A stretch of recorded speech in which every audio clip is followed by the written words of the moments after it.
pardon, I wasn't ready, man. I thought I could just plug everything in like I did last time, and I didn't test my audio, so I was all fucking cables all All right. crossed and whatnot. We're live, by the way, so I'm going to start playing your intro. Copy that.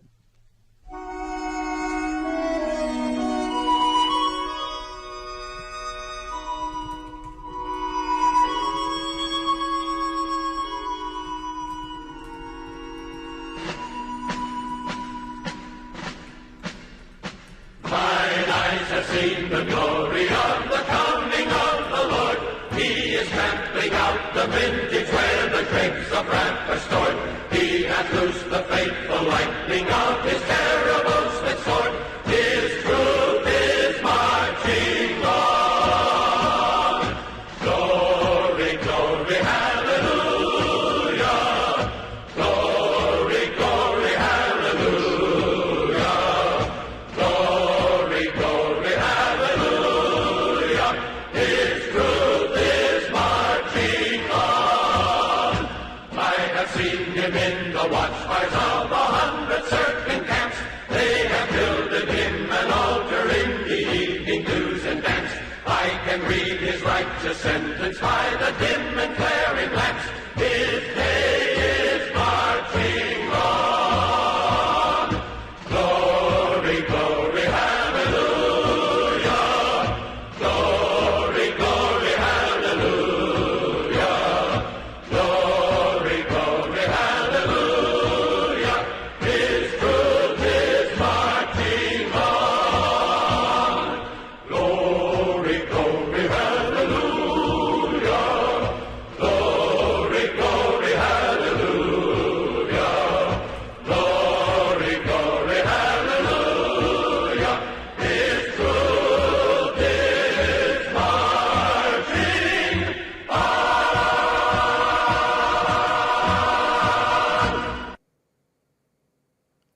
Okay, there we go.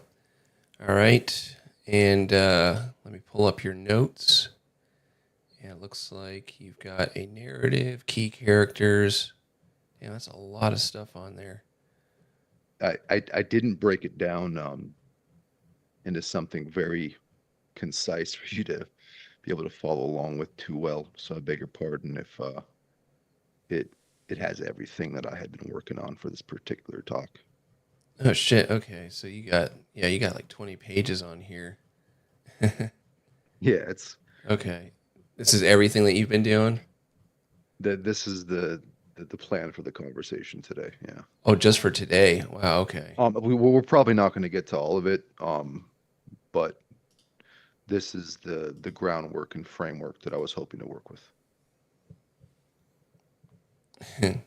Yeah, I figured everybody. I'm looking at the chat and people were immediately thinking about American History X. That's what I thought of when I heard this. All right. Um, I guess let's go. Whatever you want to start with, and I'll try not to interrupt until I've got a question. All right.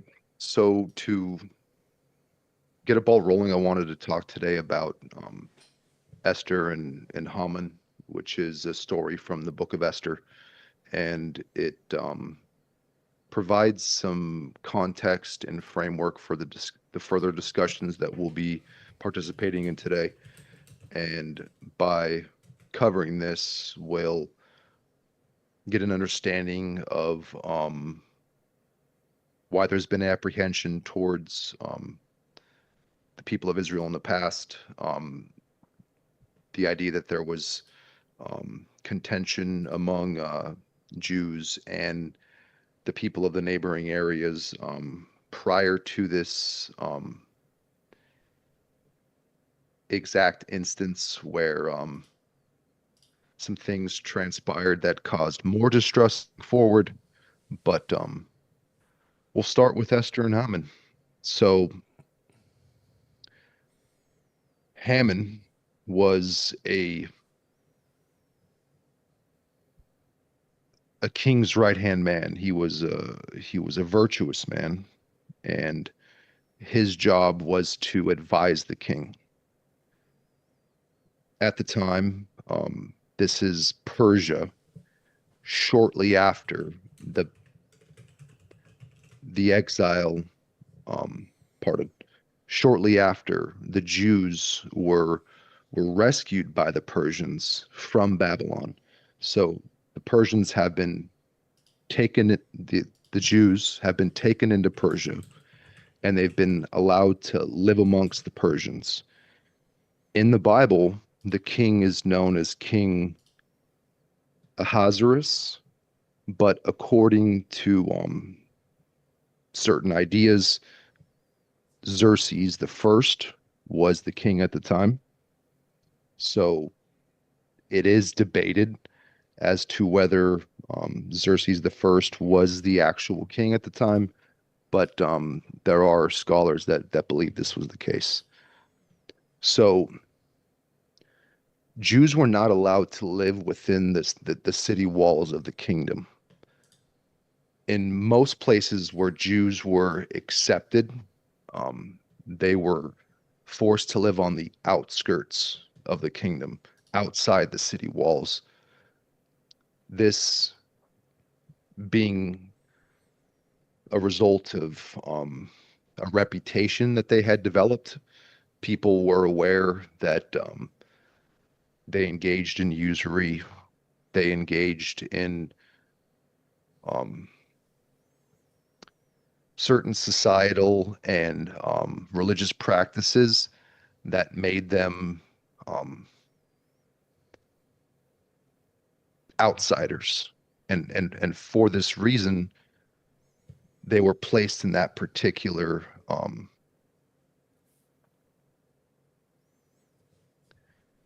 particular place to prevent them from mingling or causing harm in the kingdom. Okay. So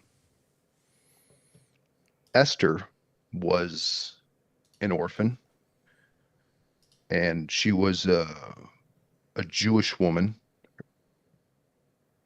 Her cousin was Mordecai.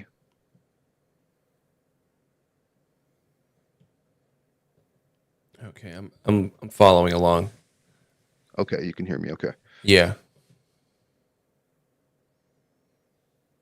So the king's wife had died, and he was looking for uh, a new wife.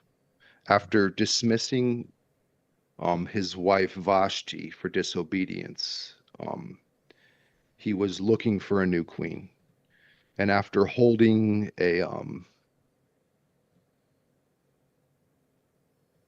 I wouldn't say it was somewhat of a search, but he came to know her. And under the advice of Mordecai, she concealed her identity as a Jew because, again, Jews had a reputation. So Haman, who was a trusted advisor to the king, his job was to maintain unity within the kingdom, to keep his ear to the ground and ensure that the kingdom operated smoothly. When he came to know of Esther, he was apprehensive to say the least, because he was an astute man, and he was rightly skeptical of the king's new wife. So, I'm sorry. Did no, please. the Jews have like any kingdom at that point, or were they just basically roaming constantly? So at this particular point in time, the Jews, I believe it was the kingdom of Judah and Benjamin, if I'm not mistaken. It was the two southern kingdoms were the ones which were taken into exile, because the 10 tribes were scattered after the Assyrian um the Assyrian exile, where they were taken into captivity about 250 years prior. So if it was the entire 12 tribes, I may be incorrect, but um, at this particular time, they are no longer in possession of a kingdom. Okay. The reason I'm asking is because I was just trying to think of if they had any kind of like nobility that um would be like, usually when somebody seeks out another person of no they in the kingdom, they seek out somebody of nobility. So that's why I was kind of curious about that. So this is That's just a actually normal person. that's an interesting question because it is stated that she was an orphan. So she wasn't necessarily of noble blood. She wasn't a Cohen or a Levite. We'd call them Cohens these days if you adhere to that idea. But she wasn't of the priestly class, and she wasn't in any way associated with any royal lines in particular. So Hammond had a distrust of her from the get-go, and Mordecai told her to keep her motivations and um, her end goal to herself, and that the purpose of her making good with the king was to allow the Jews into the kingdom of Persia. So the sole purpose of her um, sleeping with the king and becoming his wife was to help the Jews obtain favor with the king. Okay. She So she we're in the empire of Haman, and we've got Esther, who's kind of a commoner orphan, and the king is looking for a new queen. And correct. okay, And he meets with probably quite a few women, but she manages to sink her claws into him, so to speak, and she seduces him.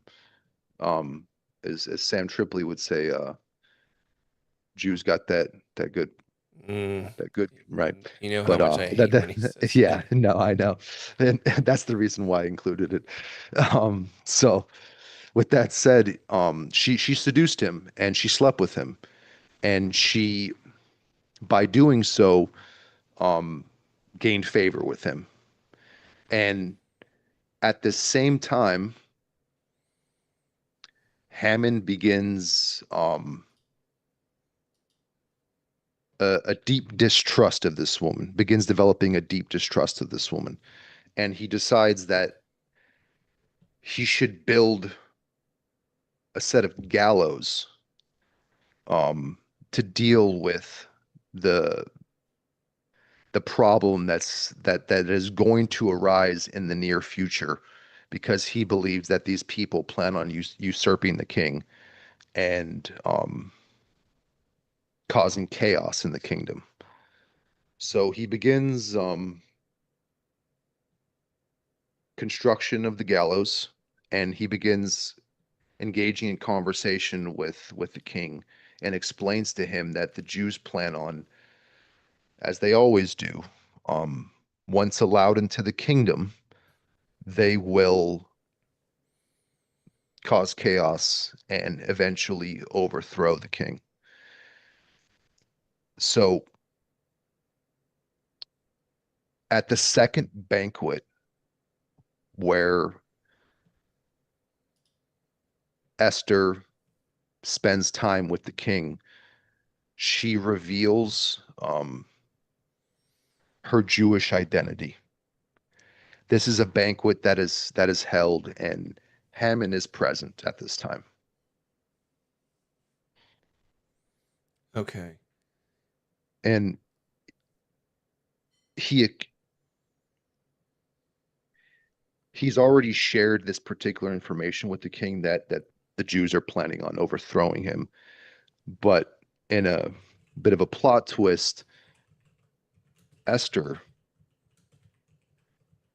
tells the king that she is a Jew and that Haman is targeting her people, and that in order to maintain control over his kingdom, he must kill Haman, because not only does Haman want to persecute the Jews, he wants to take over the kingdom. His goal is to usurp the king himself. It's kind of interesting. I was just kind of looking at the timeline of today, and it's very similar to, especially relevant to that guy that Danny had on with the intermingling of Persia and Israelis or Jews. But all of it's kind of been backwards now, where it's princesses from Iran marrying commoner, well, Dude, businessmen, Israelis. spot on. I was gonna briefly segue into that should we have the opportunity. Isn't that interesting? Where um Jews and the the people of Persia have been interloping for quite some time. And it's continuing to this day, as you just mentioned. So as a result of her sway, she makes a statement. Let's look at this particular statement. But she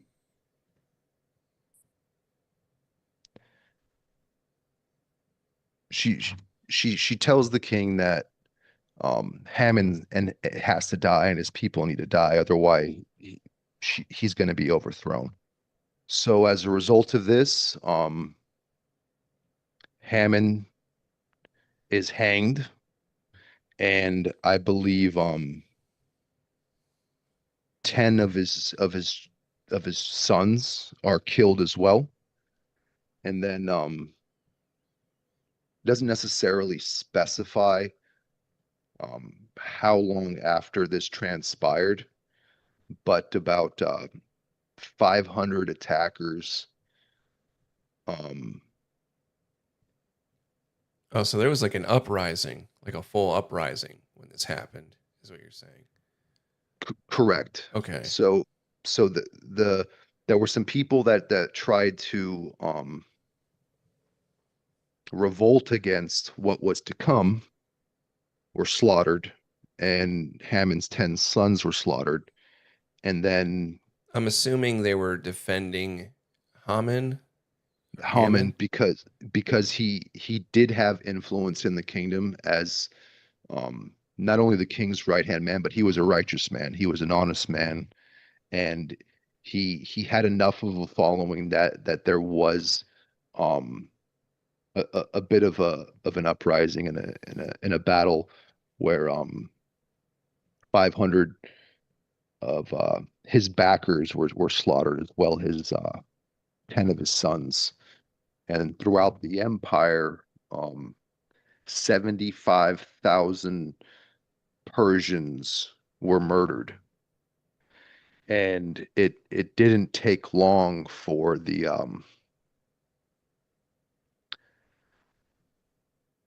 kingdom as it stood in that particular iteration of it to fall um, to the Jews and fall into disarray. And How did they end up getting 75,000?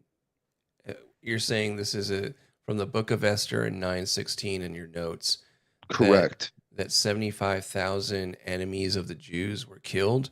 These So that is the biblical explanation of what transpired.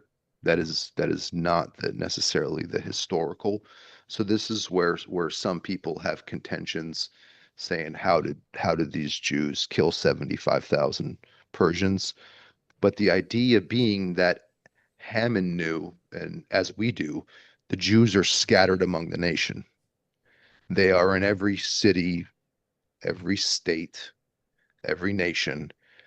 And what they merely needed to do was initiate and set up the conflict so that when the time came, they began slaughtering all and every person that they could, just to inflict as much damage as possible on the kingdom.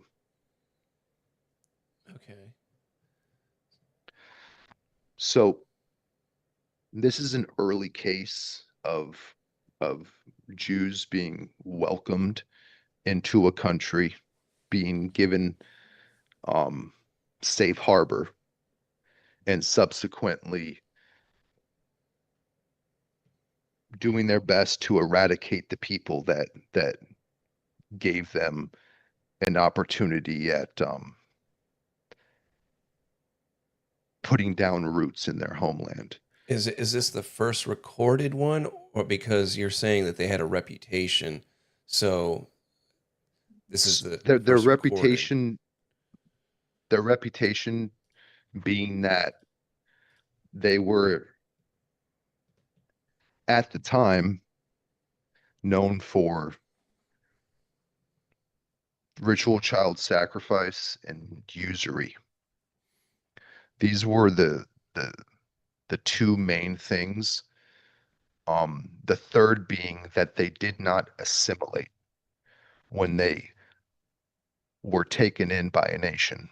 They steadfastly held to their beliefs and their customs, and they never became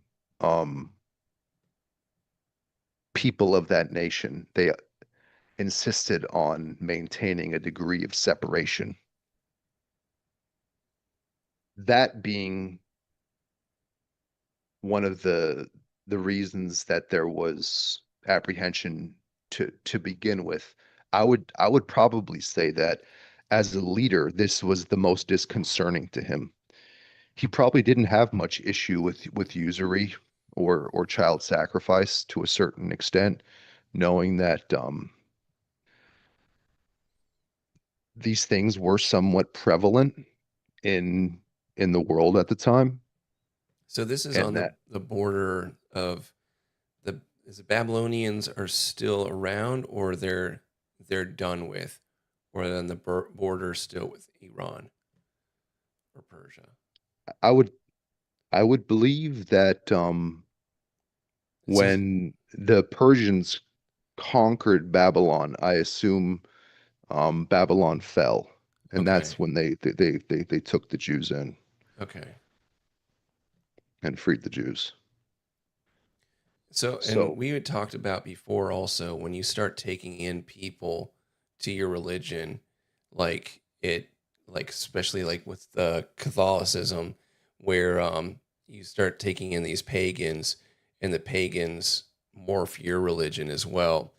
Um, do you know if the Babylonians, because they had a lot of this similar ideals, also like a lot of the like the seraphim or kind of that same angel thing, how much of Jewish folklore or religion was built into their their religious that's views? actually that is a very good question, and I'll just frame it in a slightly different manner. The Jews picked up many things from the Babylonians and practices, traditions, rites, and rituals.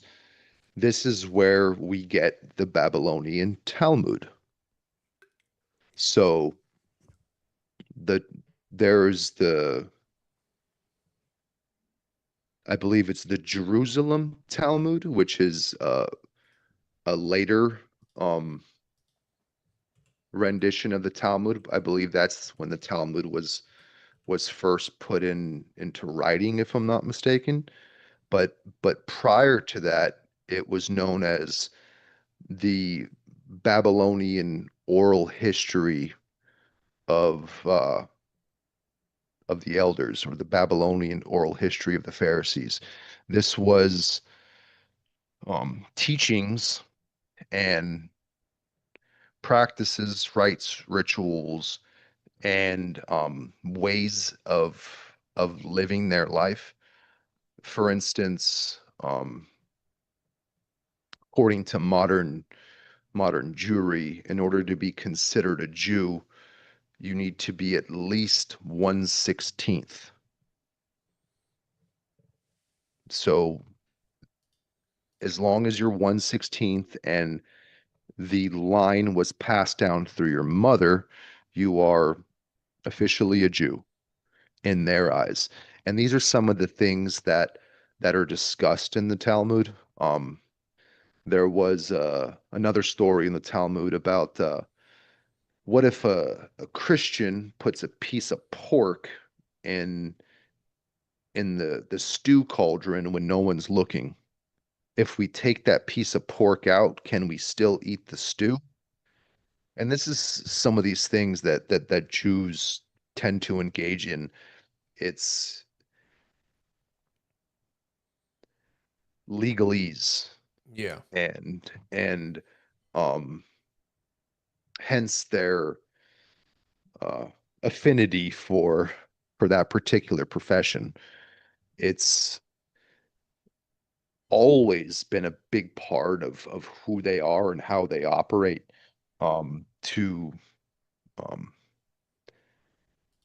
engage in contracts, um and find ways of working around the laws that were given to them by Moses. Yeah. Hence the name Israel, wrestle with God.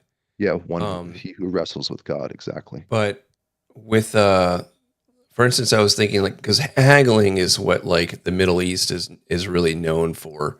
So was that something that was because that's kind of I don't know if they really consider that usury, but like is that common practice before them, or was that something that was kind of true to the entire areas already?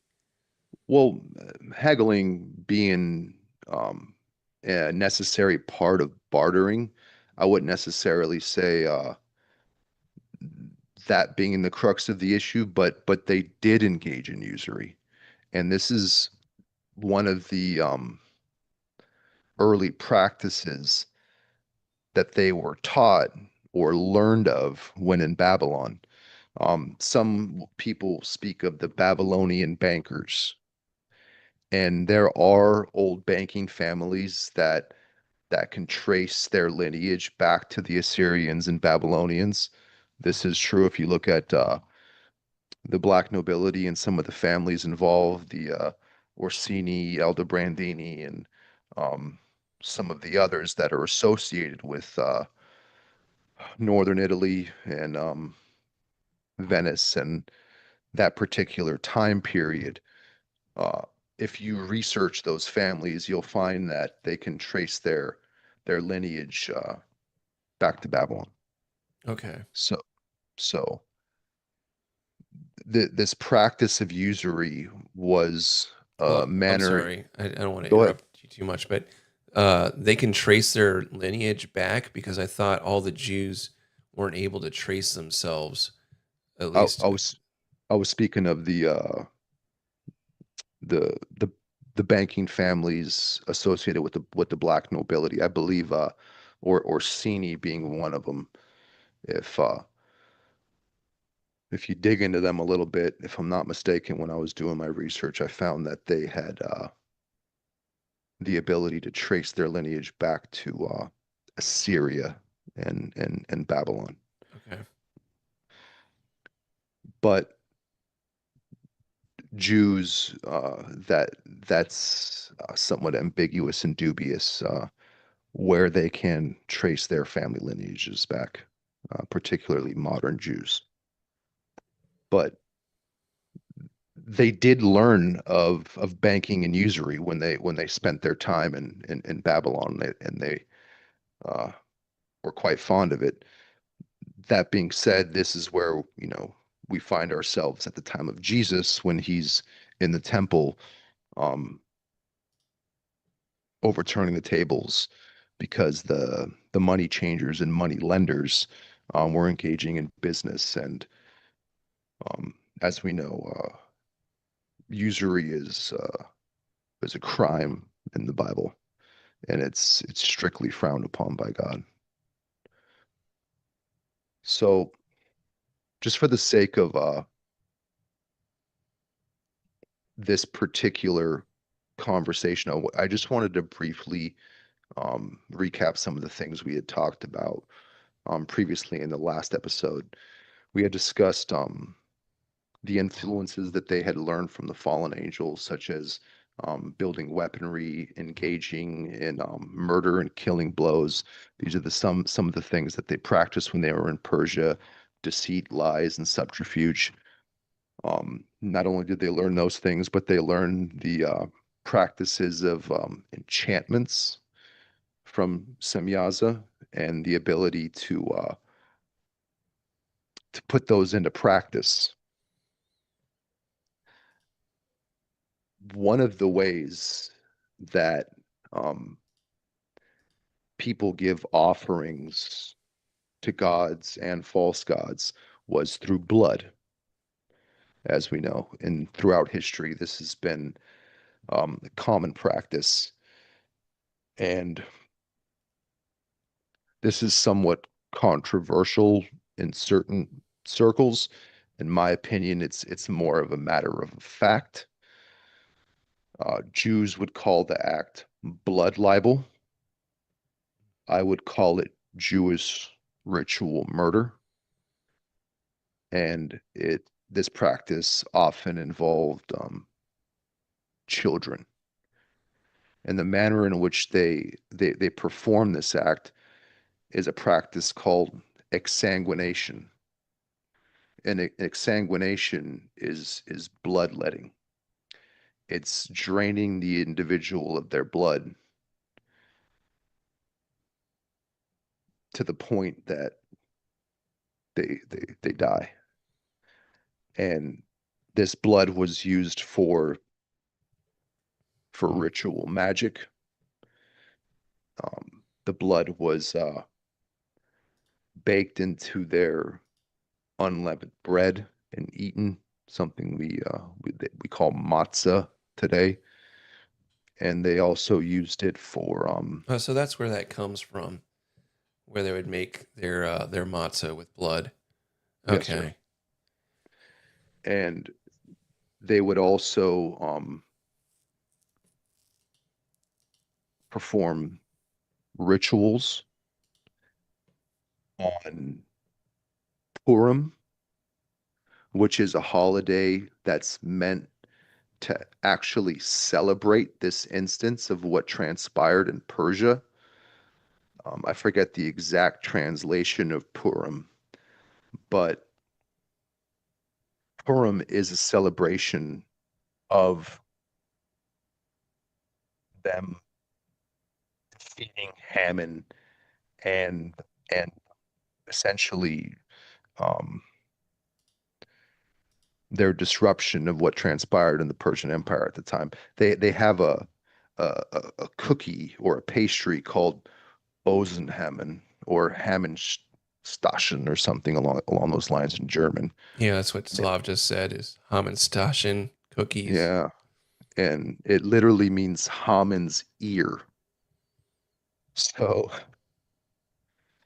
they're eating Haman's ear, and they say it's because it's a symbol of Haman speaking into the king's ear, but I see it more as cannibalistic. But that's so the the the Jewish practice of ritual murder and exsanguination has been detailed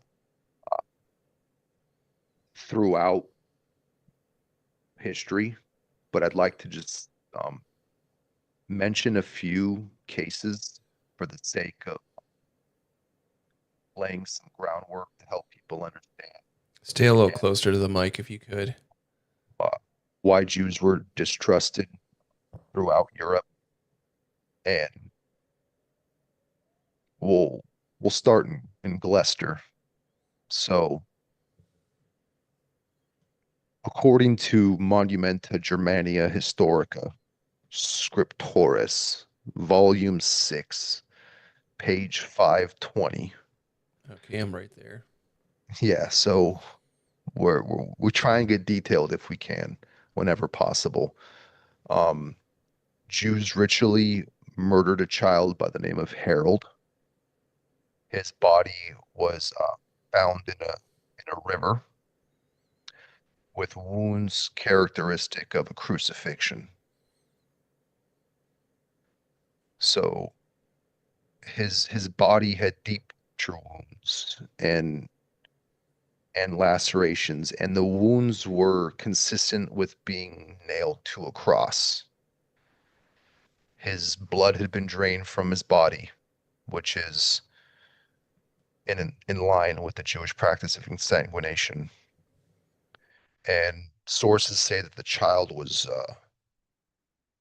tortured to death during the process. Nails were driven between his hands and feet. Um, they attempted to, in a haphazard, half-assed manner, dispose of the body. They don't believe in burying these individuals, so that they're often caught doing this, as a result of which they often just dump the body outside of town somewhere, or they dump it in a well or in a river or a ravine. And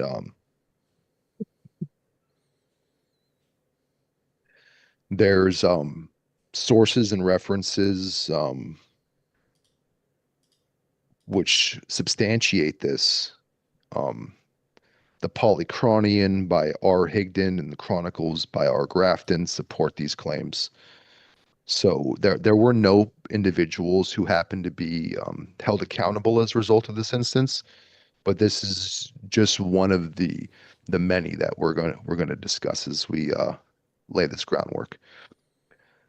In 1181, so this is 21 years later.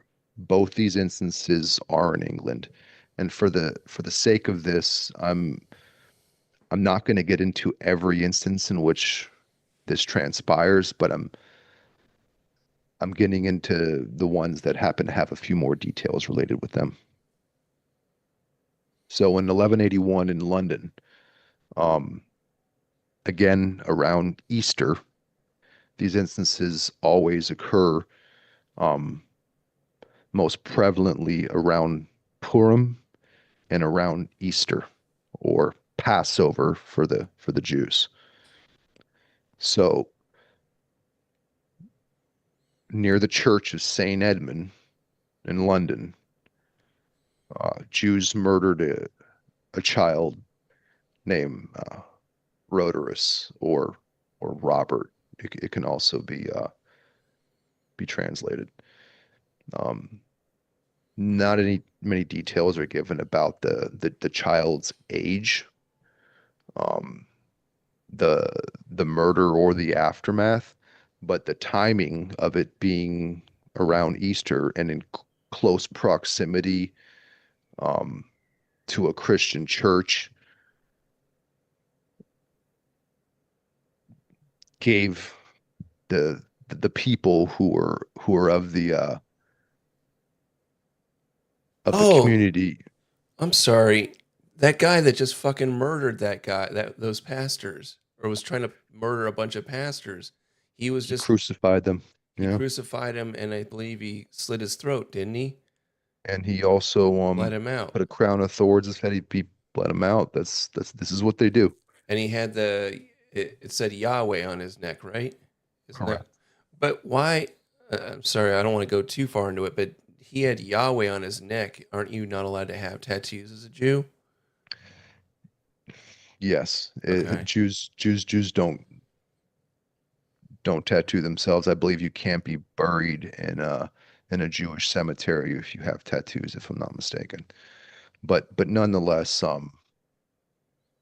it doesn't change the fact that he was working for Satan in his acts. He knew what he was doing. There are Jews who believe that Yahweh is um, more or less Saturn, um, uh, a thunder, a thunder god, or some uh, scholars called it El. That's why you see Samael, Raphael, El being like God. That's number And one, right? yeah, correct, correct. And so just because he has Yahweh on his neck doesn't necessarily mean that he was uh, a follower of God. They Can I say something? So please. the you talk a lot. Well, you've mentioned a few times that what's his name, Brzezinski, about the schizophrenics, and there's also that trope about Jews having a predilection to schizophrenia as well. Do you think, and this is, you know, being very, how can I say it? Uh, I guess nice in saying that if they've got this demon in them, are they, there's part of them that's still human then, and that that is your hate for it, you know, if you're trying to battle a Satan or the certain seed inside of them, is there a part that you recognize as being like a victim of circumstances? Because, like, I don't know, like, do you think these people are in their fully right mind to be, Mm. because they're possessed by this, they're like they're vessels for an evil? That's actually a great question. And when you consider that when Moses, I believe it was Moses, talked to God and I forget what question he asked him because he had given him I believe the commandments, and I think Moses said something along the lines of like, "Who are you?" And God says,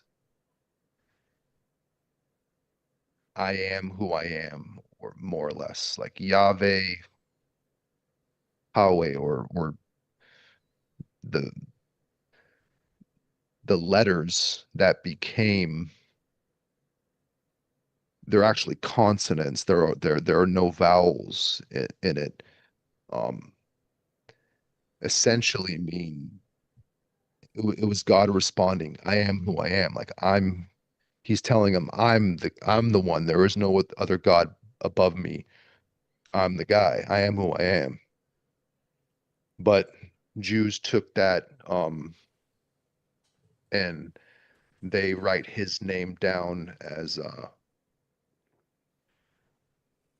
at least when transcribing it as Yahweh, but they they don't believe in even speaking um his name.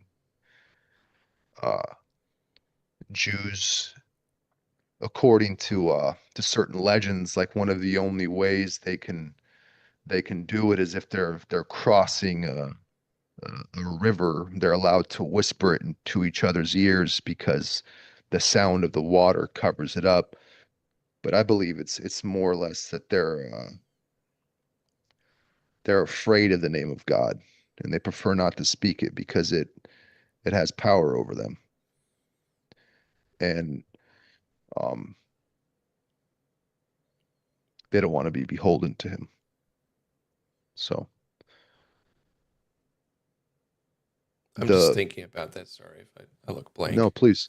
The the Jewish practice of ritual murder is quite old, and it's even found among, I briefly mentioned on the previous episode, the Timucua in Florida, a group of individuals who have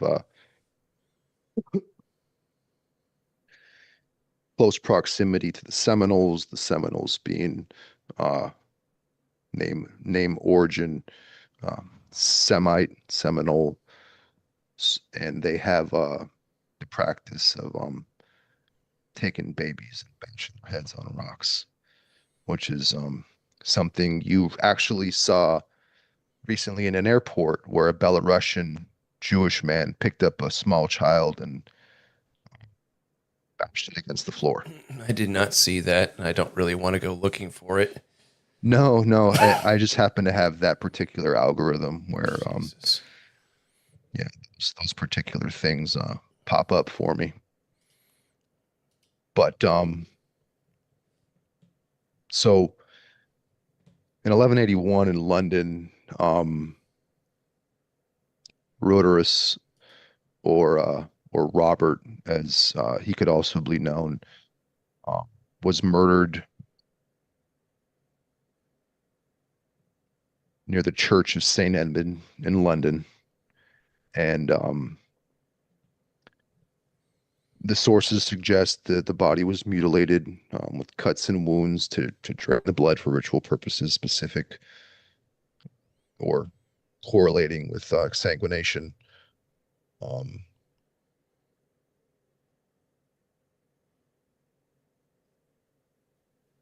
the child's body was left near the church, possibly as a bit of a provocative act, some may interpret.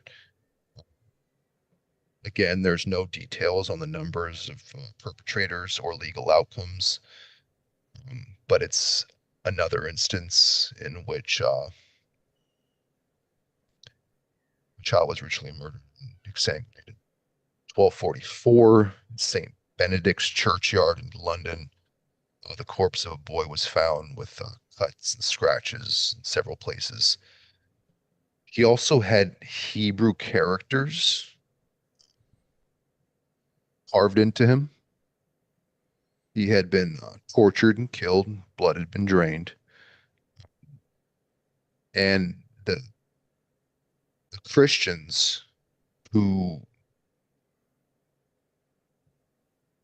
had any influence in the community decided to round up some Jews who had been baptized, and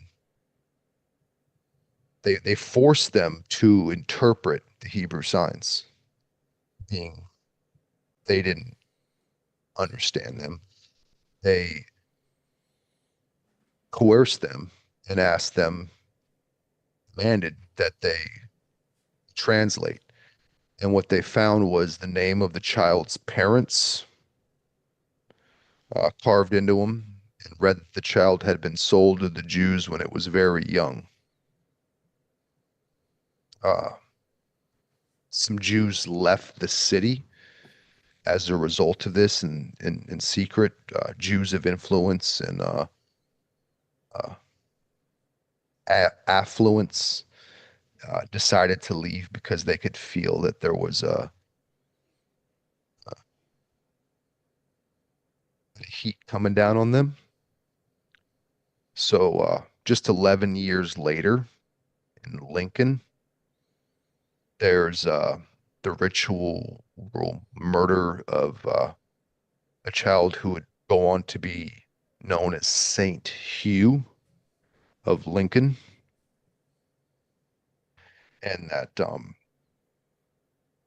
Henry III actually put the individuals who came to be known responsible to death at I believe 91 Jews were round up, and eventually 18 were executed. So to get into some of the details, and again, pardon me if some of this stuff is a little bit rough on the ear and hard to hear. I know it's not exactly a fun listen to some of this stuff, but it's necessary for laying some of this groundwork. So the Hugh was 8 years old.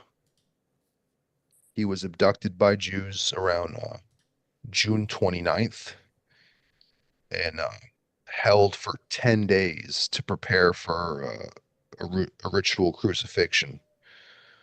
Um, the sources claim that Jews from various English cities gathered. It wasn't just the people of Lincoln. This is how we get the idea that 91 Jews were rounded up and interrogated for this particular crime. So Hugh was whipped. He was given a crown of thorns, um, spikes piercing his scalp. He had wounds on his head as a result of which he was given cuts all over his body, lacerations, usually for the purpose of draining blood. He was crucified. Nails were driven through his hands and feet. They pierced his side with a lance. So essentially, they gave him the Jesus treatment. And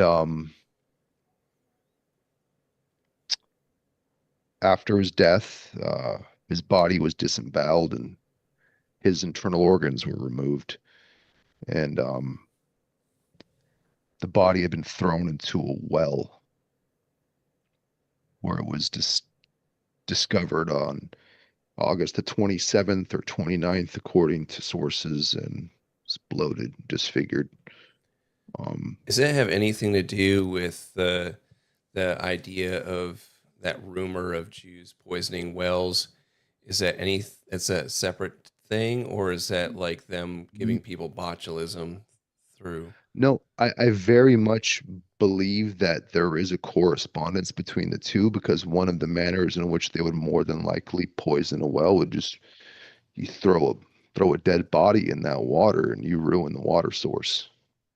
Yeah, that's what they would Um, do is like put in like the aqueducts or like the running water. They would put like dead cows' bodies, or correct. when they would attack civilizations, they'd throw like nasty old dead corpses into Correct. the place. They weren't necessarily harvesting apricot pits and making arsenic. They were just throwing rotten corpses into the water sources. Um, so according to the book Close Rolls of the Realm, um, Henry III claims that Copin confessed under torture, admitting to the ritual murder. Um, Again, 91 Jews were arrested and 18 were executed by hanging. And I thought it was kind of nice that they left their bodies out for everyone to see. But these are some of the cases that transpired in England. So there's also some instances that transpired um, in other places. Uh, One of the more famous of incidences is Simon of Trent. I believe we briefly glossed over this, but he was a 2-year-old Christian boy and the son of a tanner. He went missing in the city of Trento in Italy on March the 23rd, 1475, which coincided with Passover and the Holy Week leading up to Easter. And his disappearance occurred on a Thursday, and days later on Easter Sunday, his body was discovered in in a sewer or a water ditch um, near the house of a Jewish resident um, in the Jewish quarter of Trento, a man by the name of Samuel. Um, the autopsy had shown that he had been tortured and again exsanguinated. And as we know, these practices occur on Purim and in and around Passover. To this day, Jews use a chicken on Passover, and yep, swing it around their head, and they place their sins of the year onto the chicken. And truth is, Is the it only dead or reason alive? they cut the chicken's throat, and then when they're swinging it around, there's blood flying from the chicken. Oh, that's nice. So, maybe they drain it first. They probably drain it first. I So can't there's not a lot of imagine too blood. many Jewish mothers tolerating blood all over the house from the Well, they chicken. do it. There's some video that I've seen where Orthodox Jews, they have a cup of blood and they are all standing in line, and each person walks up and the rabbi rubs it on the sides of of their their garments, and some of them will take it on their face as well, but they rub it on the left and right side of their garments where those little tassels are that they wear. And this, if I'm not mistaken, is performed for Passover. So I believe they drain the blood from the chickens and use the chickens for that ritual. Yeah, that's So pretty gruesome. yeah, it's um, the only reason they're doing it with chickens is they can't get their hands on a human. So in the Talmud, there is a particular passage. I can't recall its exact location, whether it's Sanhedrin this or blah blah blah that. But it's if a Jew finds himself having the urges to commit a crime, he should go to another city where he is not known and commit it there. I've heard that one. So um, that said, um, Samuel is rounded up as a result of what's discovered when they find the body. And again, they tortured him a little bit, but this was common practice back then. So for like modern Jews and the ADL would say, "Oh, these are blood libels. These people were tortured. They only gave these confessions under duress." Okay, Um, I was just about to say that. I would like to um, say otherwise, And being before we get too far, so like we're about in the timeline. I was starting to think about this also is a lot of the witch trials, all the stuff.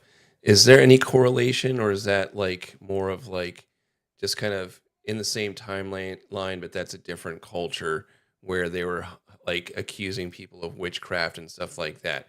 Because they never really, whenever you're in high school or whatever, you're learning about the witch trials, or how they dunk a witch and all this shit. They never really say, they kind of just chalk it up to like paganism or pagan beliefs, but they don't. It sounds very similar to a lot of the accusations. and that's what I would say. I would say that it's fair to say that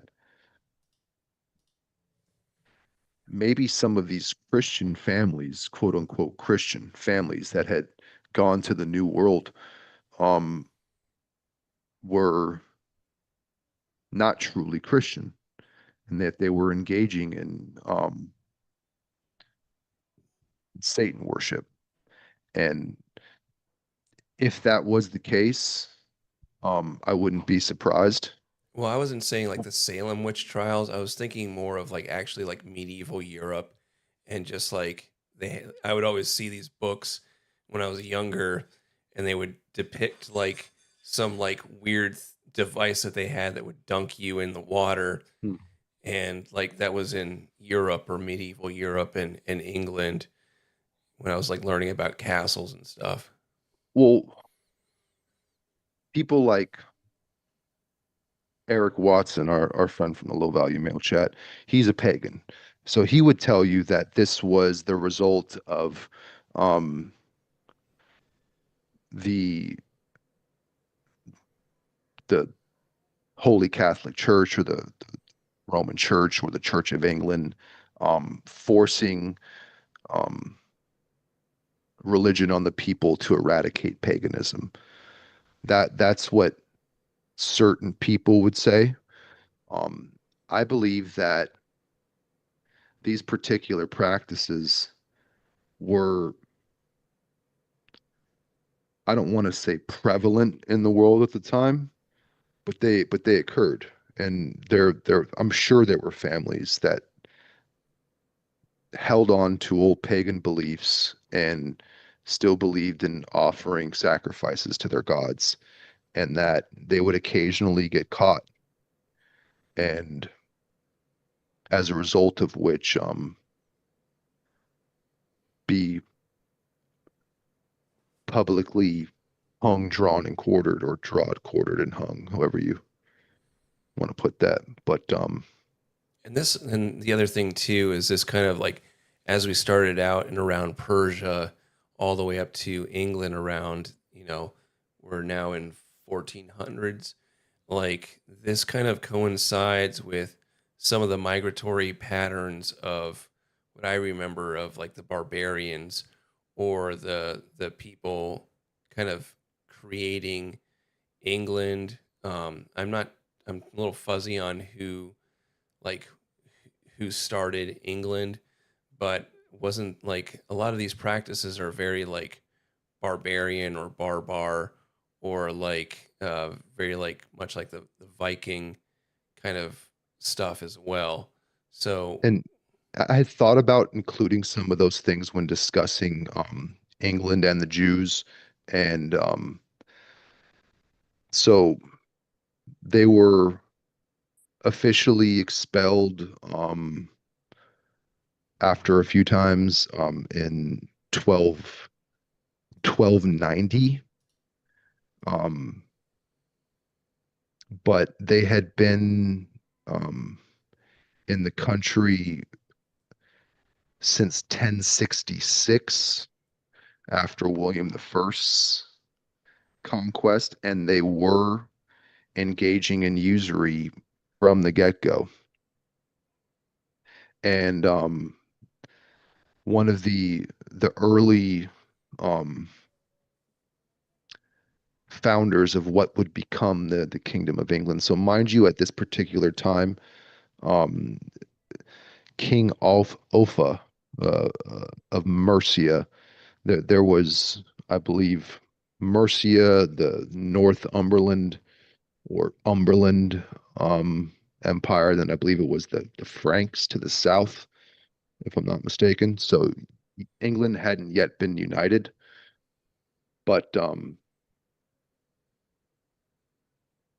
King Offa had established one of the first monetary systems in England, and it involved silver, with a pound divided into 240 pennies. 240 pennies, which is where we get um, the term sterling. Okay. And in 787, Offa prohibited usury, and later kings reinforced this prohibition. Kings like Alfred, who reigned between 865 and 899, and as well as Edward the Confessor, who reigned from 1042 to 1066. And as I stated, Jews began arriving in England after 1066, after William I's conquest, and immediately began practicing usury. So it says that within about 120 years, they had controlled significant parts of the land. The reason for this being is they charged, as we discussed in the previous episode, they had 30% tax on noble lands and 300% tax on tradesman tools. So if you were an apprentice, you essentially took out a 30-year mortgage you could never pay off because 300% is astronomical, and you'd be more or less indebted for the majority of the years that for which you could work to pay it off. So Mercia was bound by the rivers Trent and Mersey to the north, the Thames Valley to the south, Wales to the west, and East Anglia and Essex in the east. So those are the other kingdoms that were around at the time before the unification of England. So after the influx of Jews, I believe it was Aaron of Lincoln, if I'm not mistaken. Aaron of Lincoln had amassed so much money that he had surpassed the king in his wealth. So the reason that they began arriving after William I's defeat of King Harold at Hastings is because they had financed the invasion, and they were given royal protection to practice usury. So as I stated, within 2 generations, 1/4 of the English lands were in Jewish hands. And this is also where we get the one of the first documented cases of coin clipping, at least in Western Europe. I'm sure they were coin clipping in Rome. I'm without a doubt in my mind they were coin clipping in Rome. So by the 13th century, there's political and social tensions between the lords and noblemen and these Jews. They began defaulting on loans. They're losing land due to usury and taxation. And as a result of which,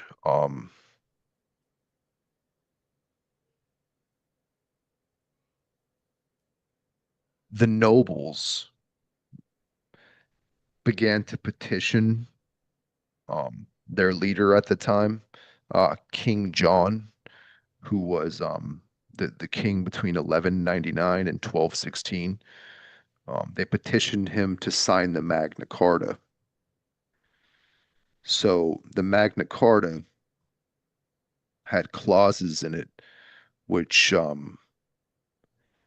it canceled moneylenders' bonds and it abolished usury. But unfortunately, during Henry III's reign in 1219 to 1272, 19 of the clauses which affected Jews and their ability to engage in usury were abolished the following year. So Edward I passed statutes He reigned from 1272 to 1307.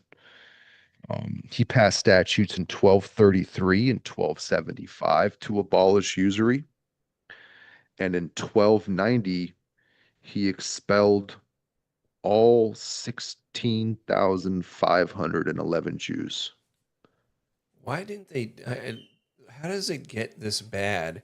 Because it's not like back in the day they had, spying devices on everything you own and like actual control over your devices.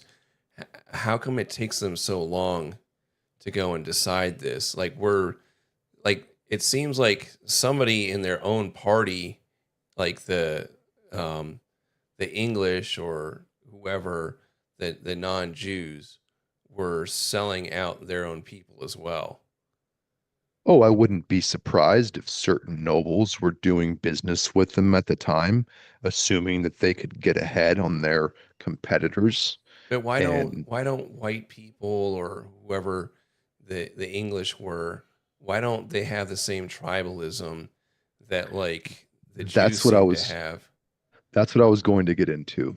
I Okay. believe, um, as you were discussing that, that's the direction I felt was necessary to discuss. That they're united by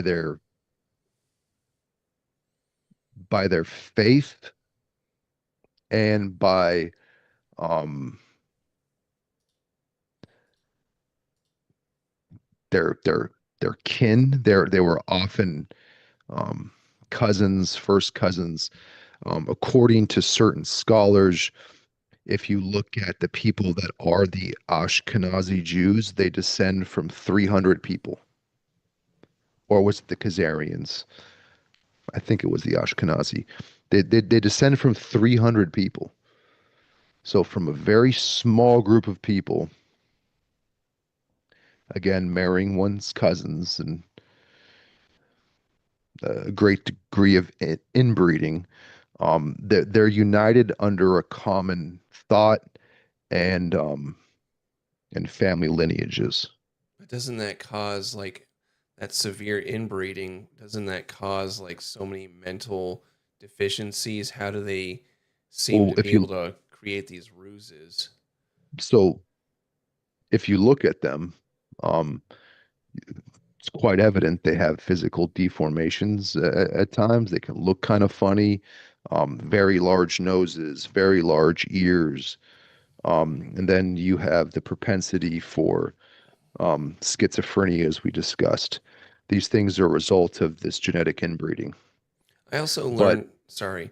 So no, I go ahead. also learned, and this was just a 4chan post. It was like some study that's, I should have saved it, but it was something about like it was an actual like scientific study about how like incest, like the inbreeding, the, what are the maladies of it are like not present in every generation. So like I think it was like by the third or fourth generation of it that it like um breeds out.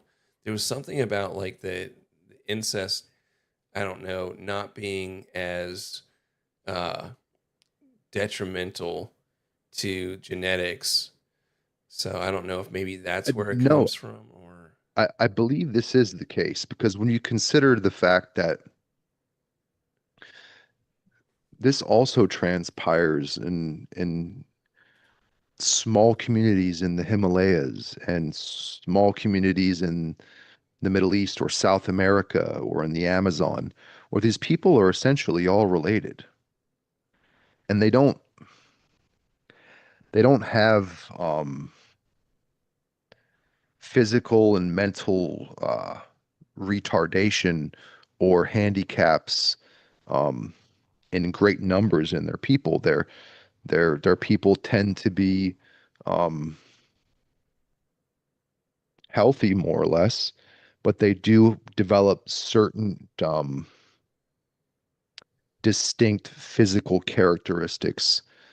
Like, were you to visit a small, remote Aboriginal people in the rainforest of the Amazon, you'd find that they all kind of look alike, and you could tell they're all related. And you know, not to not to be silly, but you could spot a Jew. Like certain people, you look at them, it's like, that guy's probably Jewish based on some of the physical characteristics that they possess. A particular, I believe it's called aquiline, which is an eagle-like nose, which has a very prominent hook on the end of it, um, large ears. These individuals tend to need corrective lenses or glasses as a result of having poor eyesight, which is again genetic. So I do very much believe that there's a reason that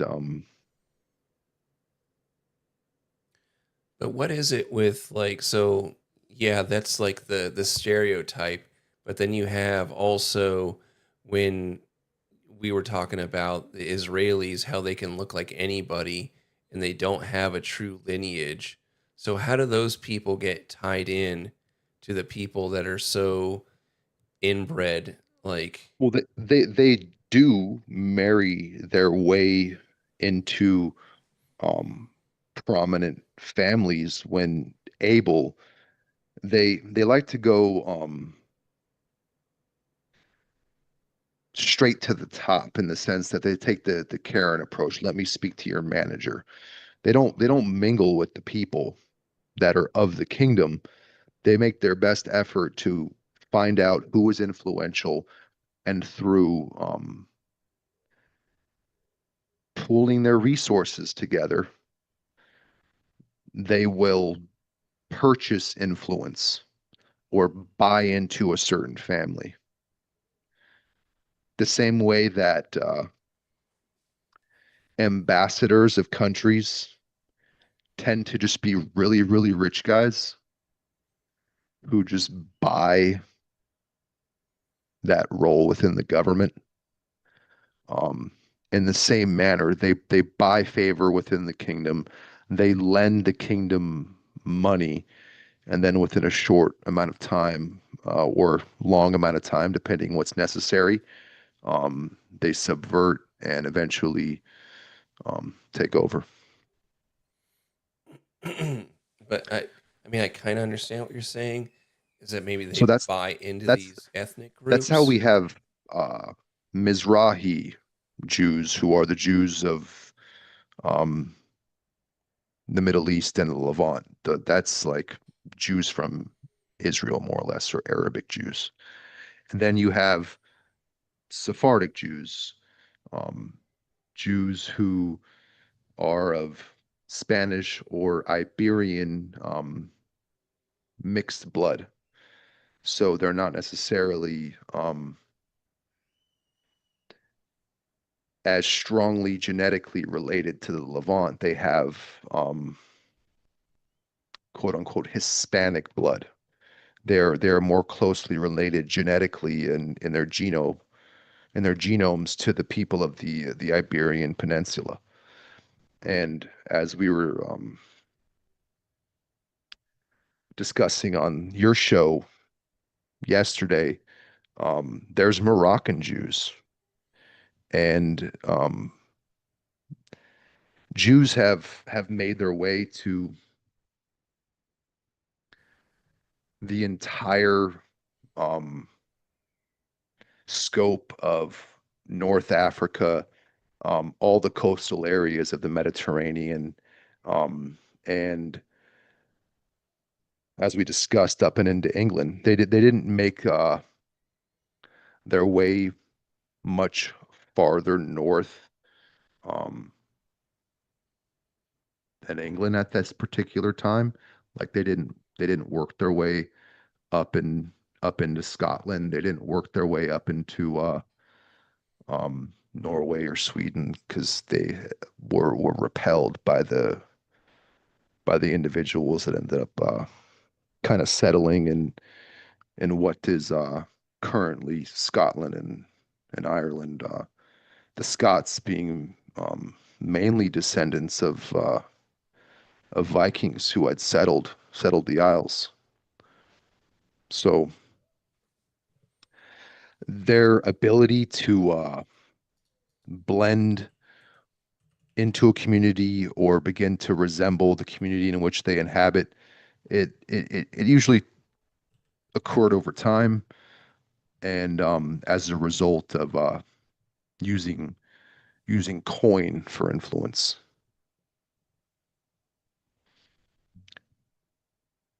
So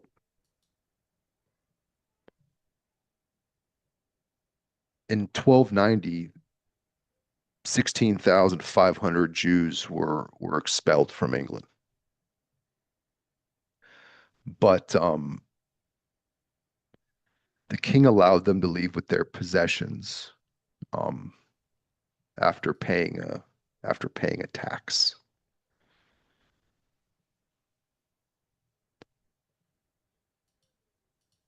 After which began the glorious Middle Ages of England. What you'll find is that if you search up the English glorious Middle Ages or the glorious Middle Ages of England, you'll find that between 1290 and 1485, England flourished. Similarly, when we discuss Spain, you'll find that the Spanish Golden Age began in 1492 after Queen Isabella expelled the Jews from her lands. So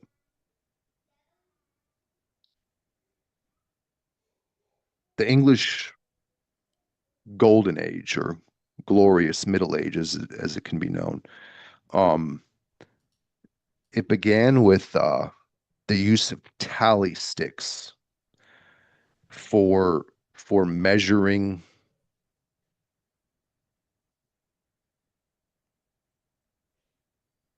financial transactions. And they had an interest-free system, which allowed there was moderate taxation, but it wasn't necessarily a burden on the people. It doesn't give details as to where this taxation ranged at what number, but it's said that there was no state debt and that there was widespread prosperity. A lot of this information that I'm going to be sharing in terms of the financial and historical information, not necessarily the talk of ritual child sacrifice, but these financial the financial history of England can be found in the book Central Banking and the Enslavement of Mankind by Stephen Mitford something. I'm drawing a blank on it right now. But it's Central Banking and the Enslavement of Mankind. That's where a lot of this information can be sourced. So tally sticks were made of wood, like hazel or willow, and they were split to prevent forgeries, and they were used to finance state expenditures, infrastructure, and by 1694, $17 million worth of tallies were in circulation. So to give you an idea, at the time, the king's annual budget was 2.5 million. So although they were using wooden sticks, the fact that each piece of wood is unique I and see how that works. Okay.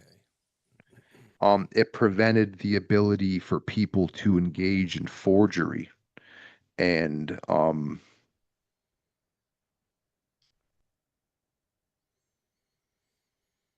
it kept things quite simple, so to speak. So at the time, we're talking, I believe, 1694 again ish.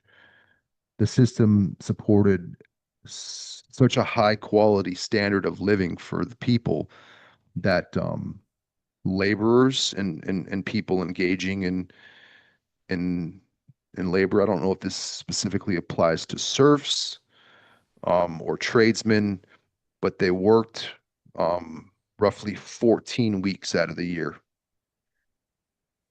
enjoying 100 to 100, 160 to 180 holidays, and having a purchasing power that was unmatched until the late 19th century.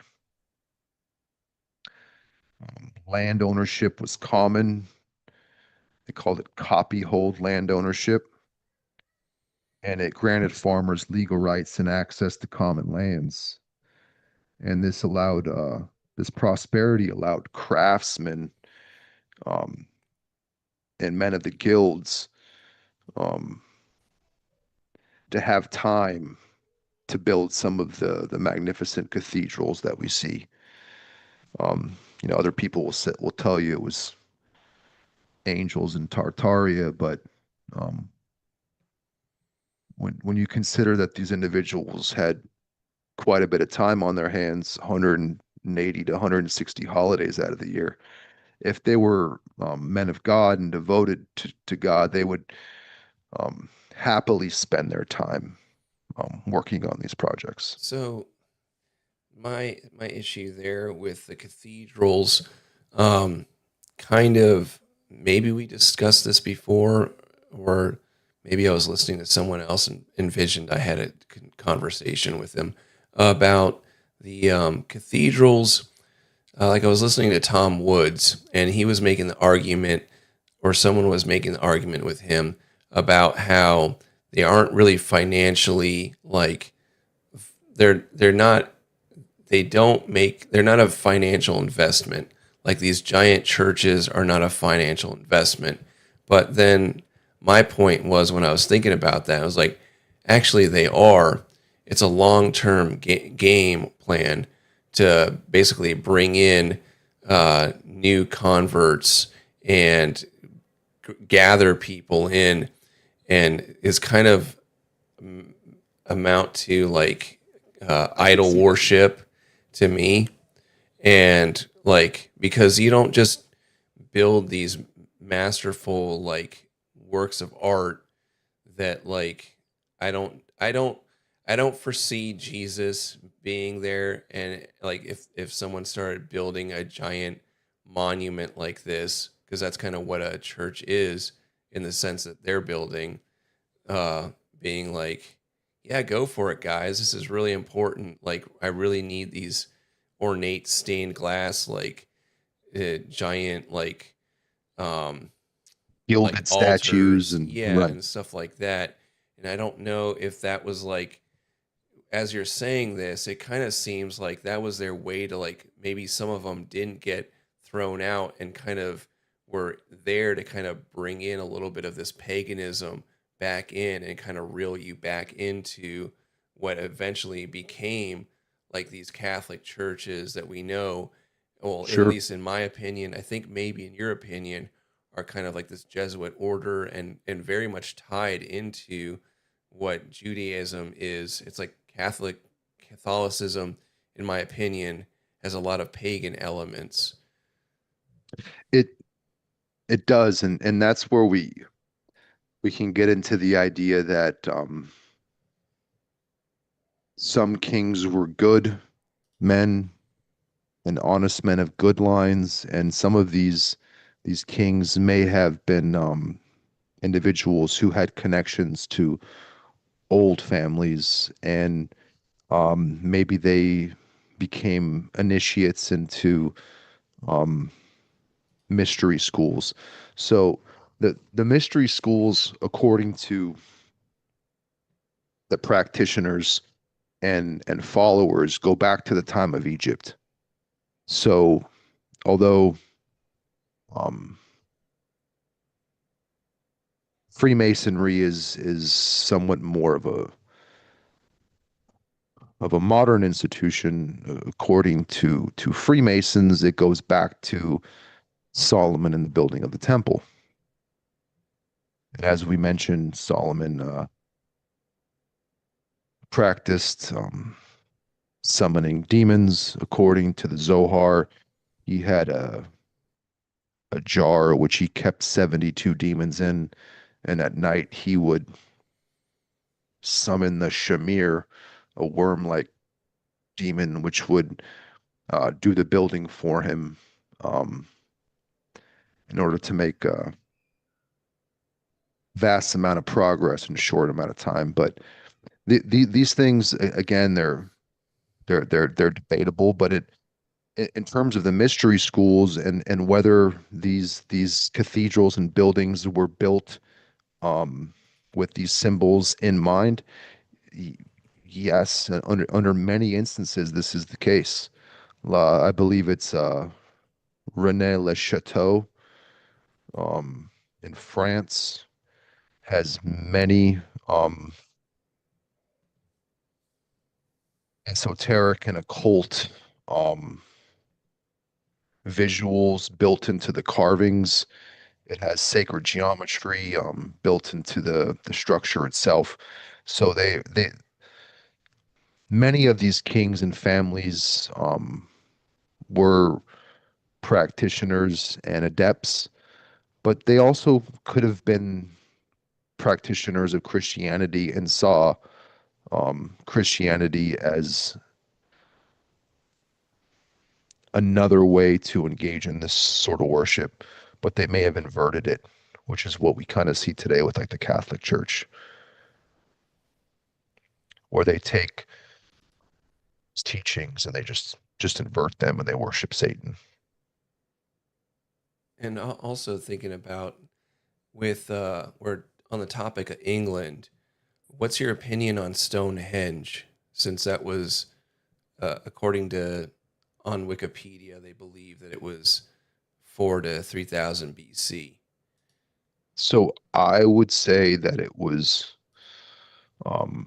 likely built with the help of giants and or their fathers, the fallen angels. I would say that fallen angels weren't necessarily involved, and it was more likely their offspring. If fallen angels were involved, I would think that it would have somewhat of a more appealing on the eye um, layout. Its structure would be more um, visually appealing or beautiful in some fashion. Like if you look at the structures which are found in India or across Southeast Asia, for instance, Angkor Wat. Um, these were buildings that were built with the help of fallen angels, in my opinion. Do you believe that timeline of 4,000 BC or 3,000 BC? Uh, could be. You know, I don't necessarily get hung up too much on timelines in discussing when structures were built because I do not believe um, the people that are relaying this information are giving us accurate data. So there's a school of thought that the Bible states that the Earth is only 6,000 years old.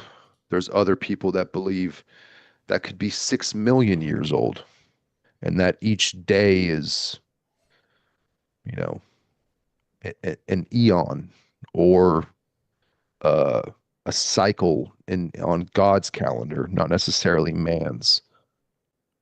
So to say was it built 3 or 4 thousand years ago? I don't know. I really don't. I was just kind of trying to relate it to since it was a lot of like moon worship, and it's kind of a calendar there. And Yes, it's very, very much a calendar. And as we stated before, um, in the previous discussion, and I'll just briefly go over it, there were fallen angels who came down, and Shamsiel taught them the signs of the sun. Arakiel taught them the signs of the earth. Sariel taught them the course of the moon. Kokabel taught them knowledge of the constellations. Barakel taught them astrology. So they had a, a framework. And with that knowledge in mind, built Stonehenge. do you think also, um, do you think that these, for instance, like, okay, let's put that thought into the air that Stonehenge was put there way before a lot of what the modern day English Germanic tribes, and then these Jewish lineages got there. Do you think that there's like monuments all over the world that are set up thousands a year ago that draw these tribes to them? Is there anything that talks about that? Oh, yes, I believe very much so that there's reasons that they like these particular places because it's evidence of their ancestry or their gods, the individuals that worship, which is why they set up in places um, like England, and they put down roots on the British Isles. I believe that there's a good reason that they they set up shop there, whether it's the Rothschild banking family or viewing it from the view of the Phoenicians. Many believe that the Phoenicians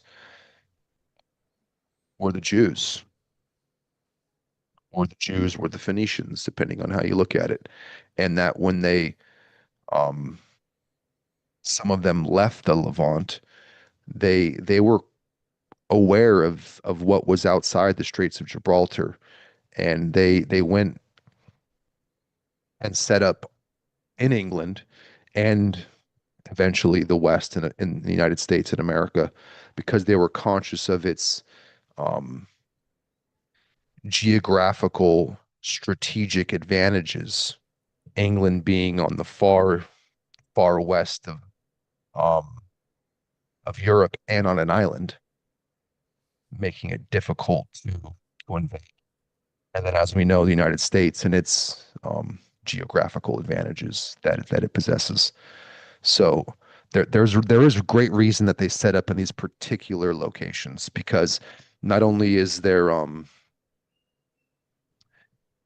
evidence of the fallen angels or their ancestors, depending on how you believe what you believe, how you view it. Um, but there's some say ley lines and energy points on the earth.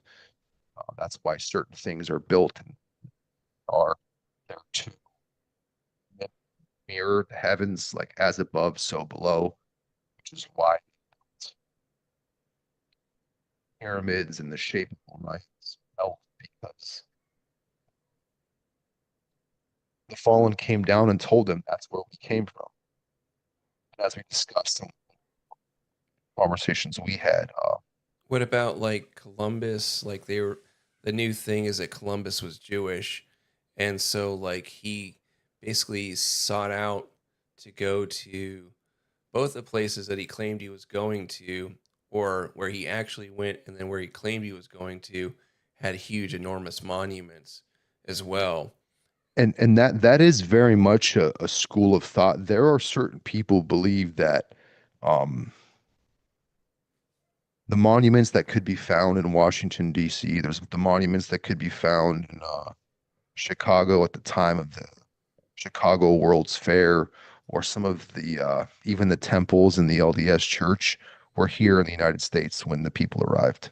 Do you do And you that do you have a map of where these 200 angels uh, came down to, or is there any kind of source as to where their locations were?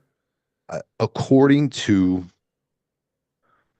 the Book of Enoch, they landed on Mount Hermon, which is in the Middle East, in modern day Israel, in between it's in the Golan Heights, in between I believe it's Syria and and modern day or occupied Palestine or Israel for that matter. But one need only look at the major um ancient religions scattered throughout the world, and you could see where they touch down. Mexico in what is considered Mexico City, for and Quetzalcoatl. They also touched down on the Yucatan Peninsula and created the Mayan civilizations with Kukulkan. They touched down in India. They touched down in Greece. So they allegedly, Did they according to the come book of, down to people that were already settled there and then they took over? yes, that's the idea that Okay. there were people, but these people didn't necessarily, according to some schools of thought, have a very advanced or any really advanced um, culture. This is why individuals in the mystery school um, worship and venerate Lucifer, because they believe that he gifted man um, knowledge in the same manner that Prometheus did, by giving them fire, the spark of divinity, by teaching them the arts, um, the ability to build and craft and make medicine from plants and roots. But prior to that, man lived in their mind primitively, as more or less hunter gatherer, and and as savages. But I don't necessarily adhere to that 100%, but it is fair to say that people weren't as organized, they weren't building structures, because um they weren't given this knowledge. Well, because the irony too is like the what we know as modern plumbing and like toiletry was created in India, and somehow they must have forgotten that knowledge. But like, um, and I think that was created early BC. Like they had already had it, I think in like 1200 BC. I don't remember. I took a course in India and I completely forgot, but they had it like for a substantial amount of time. What was the date around that these angels spread out? Do you know? It would be, according to the Bible and the book of Enoch, in the days of Jared. So Jared being Enoch's father. And I assume that's roughly 2000-ish years, 1500 years after Okay, so Jared is from 2582 BC to 3544. Okay, so that could uh, line up. very much so. According to um the book of Enoch and the Bible, this is when the fallen angels came down.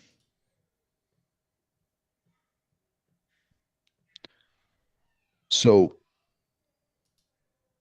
the fallen had came down, taught man these things.